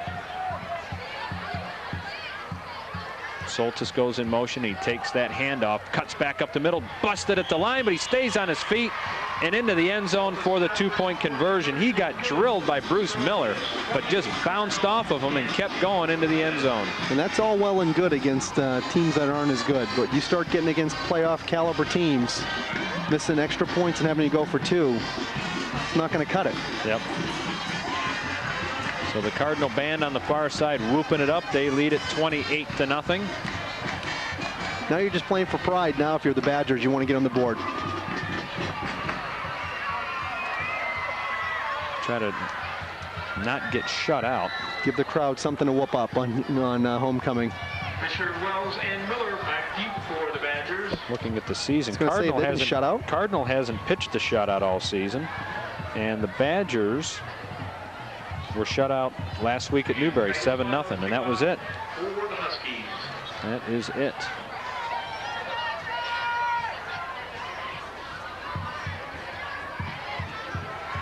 See if they do this bull rush up to the line again.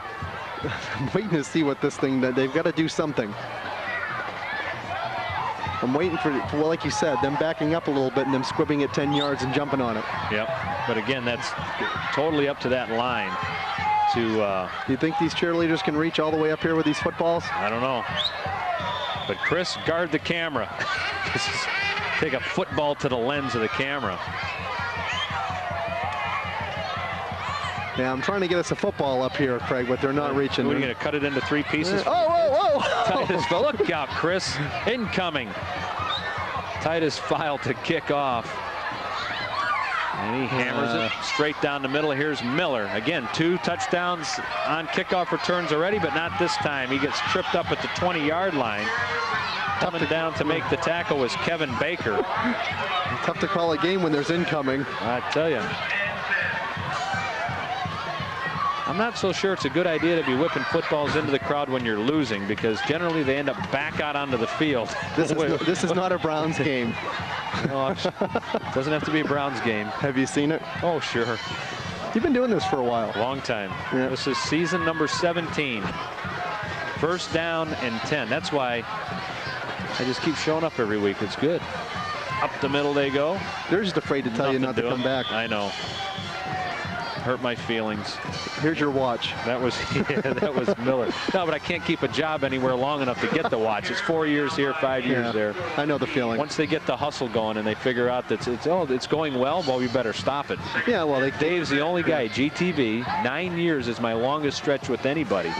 That they've just kept putting kids on TV, and it's great, because every other company that I've worked for has decided after 4 or 5 years they don't want to put kids on TV anymore. But GTV has been doing that consistently, and it is great. I mean, you go back when these guys when they have their own kids and they've got the videotape of this, and we win, lose, or draw, they can show themselves being on TV.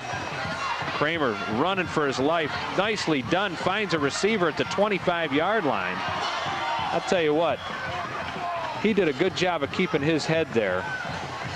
And that pass was complete to, is that Snead that caught that pass? Did not see it. He was running for his life, though. They're down at about 8 for the Badgers. So the gain about 2 on the play. This seems like deja vu. 3rd and 8, 3rd and 7. And they haven't called Miller's name since he ran for 60-some-odd yards. Setting up the screen, but no. Ball bounces incomplete. Boy, they were you talk about bull rushing. They bull rushed them. TJ Wells was the intended receiver, and Kramer did well to get rid of that ball. And once again, just being hounded by Titus File. He's a big dude with quick feet. And a punt situation for the Badgers. With 6:20 to go, the clock is stopped. I'm sure the Huskies from here on out will just keep it on the ground, try to pick up some first downs, and just make this thing go away now. Which is what we thought earlier. And they started throwing right away. So back deep again is D'Angelo Rogers, number 4, and Brian Borkowski, number 8. Or do you continue to run your regular offense, trying to get ready for the playoffs? You know, high snap over Roniak's head. That's going to be a safety. And that will go out of the end zone, and that will be a safety. And that is the 2nd safety of the year for the Cardinal Huskies. And when it rains, it pours. That's a rough one there. So a safety with 6:15 to go. Set themselves up for a free kick here, and they'll get great field position again.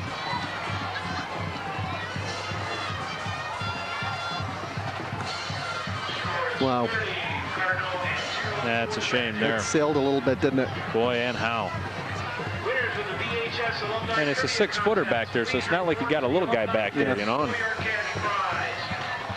So going back deep for Cardinal again will be D'Angelo Rogers.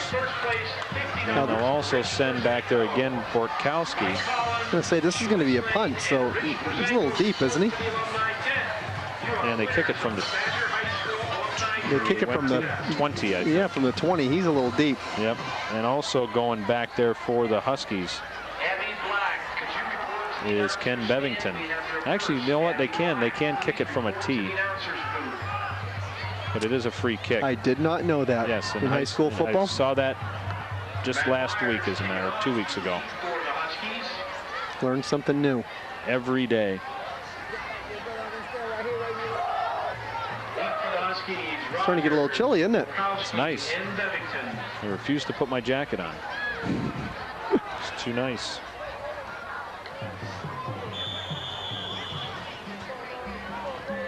And here comes the kick. Matt Myers will kick it. Dropped by Anderson. Picked up by Rogers, and Rogers will take it to midfield, and that is where the Huskies will start this drive with 6:08 to go in the ball game. And the Cardinal Huskies on top by a score of 30-0. Glad you could join us for GTV's presentation of high school football. Craig Dees, Tim Greenwood with you from Berkshire High School. A sad homecoming night tonight for the Badgers, but not necessarily an unexpected night for the Badgers. And you got to say one thing, they hung in there, and Cardinal, when it wasn't going good, stuck with their guns and then just pushed that lead out at the end. The way good teams do. It was only 14-0 at the half, but some key turnovers in the second half really kind of put this out of reach. Double wing. They hand the ball off. That is Bortkowski. Bortkowski into the defensive backfield, and he will be close to a first down at the 40-yard line of the Badgers. I think he needed to actually get the nose of the football across the stripe in order for it to be a first down, and they're going to keep it shy of the stripe. So it will be a second down in inches. Good news is the clock is running. 5:44 to go. Double wing formation again. No, I guess that's a single wing. They move Soltis back into the backfield again. Second and inches. And it is Jesse Soltis. Turns it up the middle. 35. Stays on his feet. And down he finally goes at the 35. Good gang tackling there. First man to meet him for the Badgers was Dan Whiting. I was watching this thing on ESPN a couple weeks ago. They did an interview with Brett Favre about how he likes to do all these fakes after he hands the ball off. I don't know if you saw that. Yep. I've seen him do it, but I didn't see the interview. He basically showed all these hooks and fades and all this neat stuff. Watch the quarterback after he hands the ball off. He does the exact same thing. You're just hoping that you'll deceive somebody into not thinking you gave the ball away. And it's absolutely amazing how some defensive ends and linebackers will bite on that fake. First down and 10. Adams fires, has Soltis incomplete down at the 10-yard line. And he's not getting up. Jason Ronyak on the coverage, and flat on his back is Adams. Nick Adams goes down. And you're not liking that if you're Eric Cardinal. Well, you ask yourself a couple questions. Second and 10, you're up by 30. Why wouldn't you just continue to run the ball, not take the chance of getting a beating?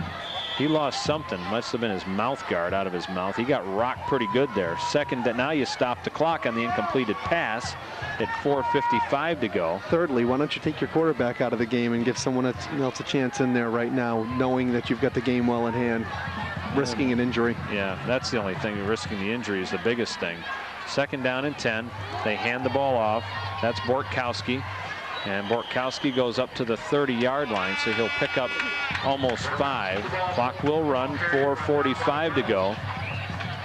But also, who am I to second guess a coach? I mean, he knows what he's doing. He also wants to get his... He's going to be 8-0. He knows exactly what he's doing. He wants to get his offense rolling as they get going closer and closer to the playoffs. You know, you want to get in sync, and obviously, first half, they were not in sync. They were early, all cylinders. And then they kind of got out of the groove, and they turned they had to punt a couple of times, and now they're kind of back in sync again. And I think Eric wants them to keep on going. Soltis on that jet sweep to the 25, and will be dangerously close to a first down. It's all going to depend on the spot here. I mean, what do? You put your subs in? Do you let the offense keep on rolling? Well, you know, without knowing the situation and what he has behind these guys, these are smaller schools, and they, you know, sometimes the depth and the difference between the varsity and JV is huge. So you got to trust the judgment of the man running the show. You're absolutely right. You can actually see a difference in size just from the guys on the field and the guys on the sideline. It is a first down. Clock is running, 3:50 to go in the ball game.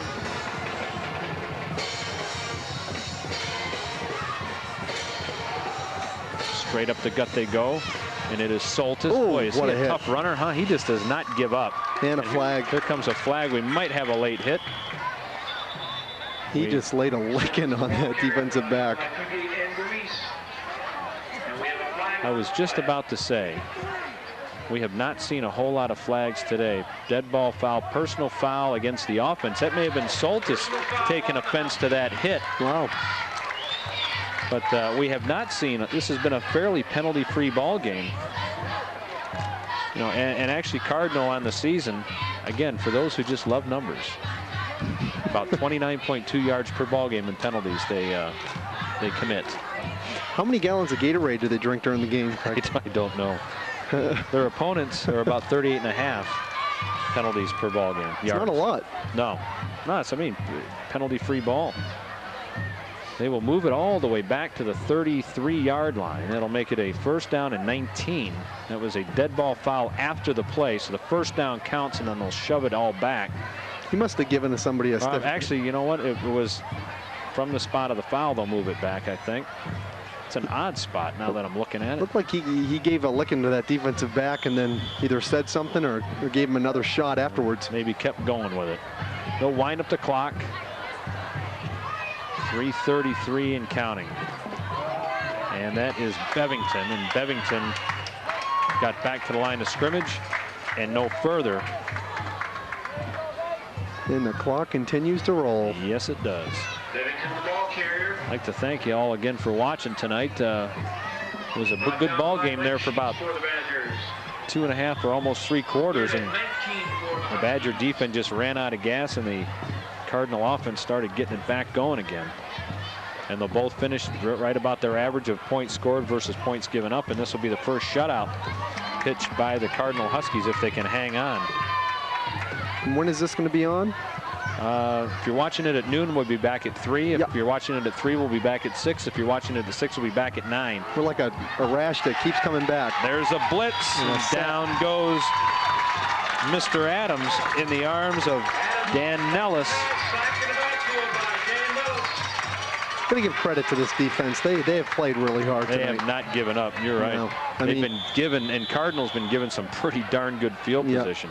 Timeout is being called by the Badgers. I mean, they don't want to go into this and say they got bad enough they lost to the down the street rival. They do not want to get shut out by this team. So they're going to try to get this football back with 2:23 to go. One more time, we should let you know that coming up, the playoffs are always great here on GTV, and this year we're looking right at a team tonight that has not been there before but could be. But we also need to tell you that the funding for the playoffs is a little bit different. Unfortunately, our regular budget is limited. It's not possible for us to cover all the events we do and also cover playoffs because of the extra charges that you get hit with come playoff time. So here's how you, the fans at home, can come in to play. Get a hold of the Cardinal Booster Club. They're looking for people to help underwrite the cost of Husky playoff games on the air. You, your business, your Aunt Martha, anybody can advertise or underwrite these games. All you got to do is what we'll do for is we'll give you announcements during the game, prior to the game, and after the game during those broadcasts. And also on channels 22 and 23, we'll give you free publicity all week long leading up to the game at no additional charge. So the money goes to the Booster Club. They'll get it to us. So contact the Booster member immediately. And if you want to help underwrite the Husky playoff games that we anticipate happening. Punt situation. Lance Fisher takes the snap. Now he's going to run with it. Once again. Same situation as the last punt. And I'm thinking he saw that purple shirt come through, and I think you bring up a good point, and I'm sure Eric Cardinal is going to talk about it this week. Extra points, lousy. Punts, we left Lance twice where he would have got killed if he'd have tried to kick the ball. I mean, and you know, those are the kind of things. It's a 3-facet game: offense, defense, and special teams. And you're looking at a 30-0 score, but here's an opportunity for Eric to go in next week with his team and say, okay, these are the things that a better team is going to take advantage of, and we're going to get spanked.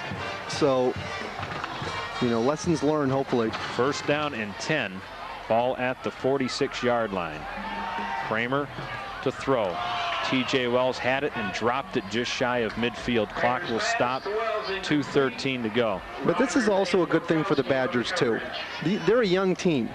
And the fact that they've played so well on defense and they're so young, maybe this is a stepping stone for them. They can sit and build off of this.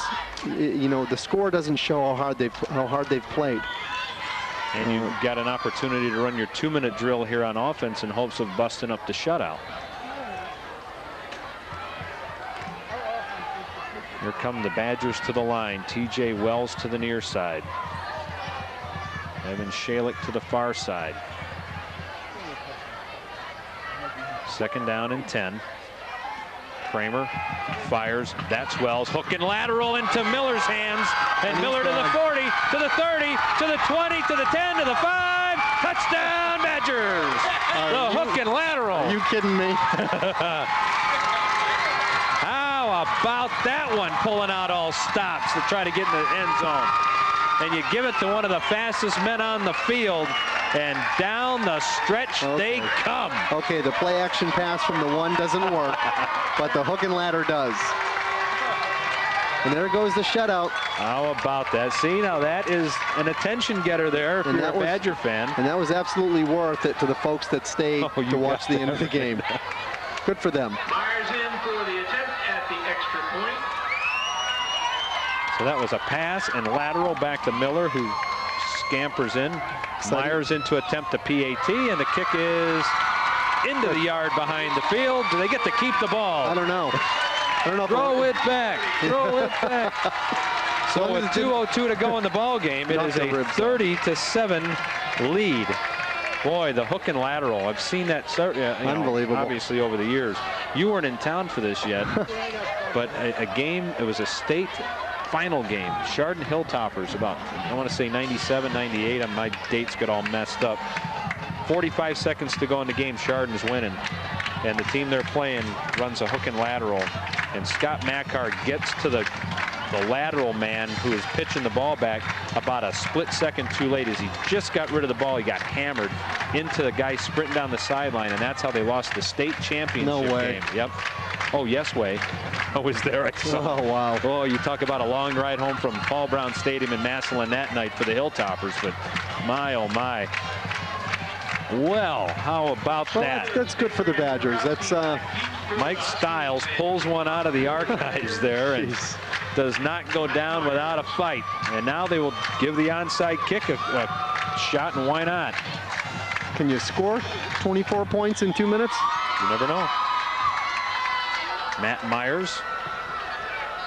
The Good Hands team is on the field for the Huskies. 2:02 to go. Myers. Didn't go 10, did it? Bounces, and it's taken by Rogers, and Rogers falls out of bounds at the 40-yard line. Yeah, that didn't go 10. Did not go 10, but the offense picked it up first, so there it is, a legal play. I thought Rogers was going to go.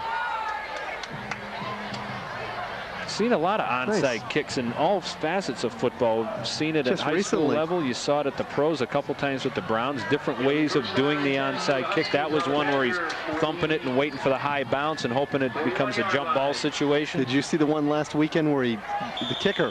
Oh, it was awesome. He just booted it. And that was a case where the defensive, the receivers on the front line were backing up.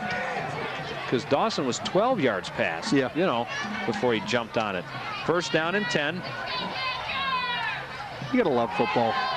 Bortkowski gets to the 40-yard line. The clock will continue to run, 1:52 and counting. You know, people keep asking me, they say, so who you rooting for in the American League Championship Series and the National League Championship? I'm like, baseball still on?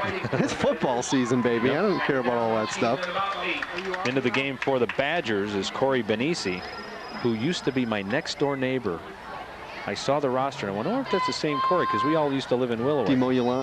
No, he was a little fella. He was a little fella. I can speak. He's not a little fella anymore. Up the middle they go. That is Bevington again, and Bevington will get down to the 29-yard line. But yeah, I saw his name on the roster, and I asked the coach if it was the same guy I was thinking it was, and he goes, oh yeah, that's him. He's going to be a really nice player, and showing that he's a freshman. He's on the field there. So Corey, if you're watching, I remember you when. Got someone down on the field Carol right and Donnie, now. His parents, hello. How are you? May as well just cover the whole family. Say hi to everybody. How are you? We got somebody down now. Looks like number 83 for the Badgers. Wasn't sure. I thought it might have been Dustin Porter, 66. Was it? I think it was. Am I that blind? I'm thinking you are there, pal. But anyway. No, he rolled over kind of quick. I'm hoping he's all right. We should remind you one more time before we get out of here that tonight's Cablecast is funded by your cable subscriber franchise fees. We'd like to again extend thanks to all the GTV funding communities, including those that are not helping with the funding tonight for this ball game, for the year-round support.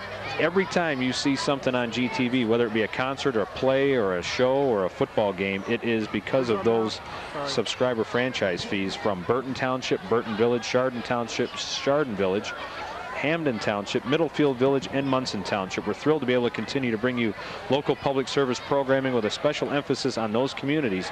Thanks again for supporting GTV, and thanks to our viewers for their support as well. The response has been absolutely terrific. Does that also include like Craig D's disco dance party? No, we don't do that. We don't do that anymore? No, we used to. But I'll tell you what we're going to do. We're going to stop it right here, and we'll come back up because it looks like this may take a little while on the field. So we will go down, and as soon as play resumes, we will be back on GTV. Down.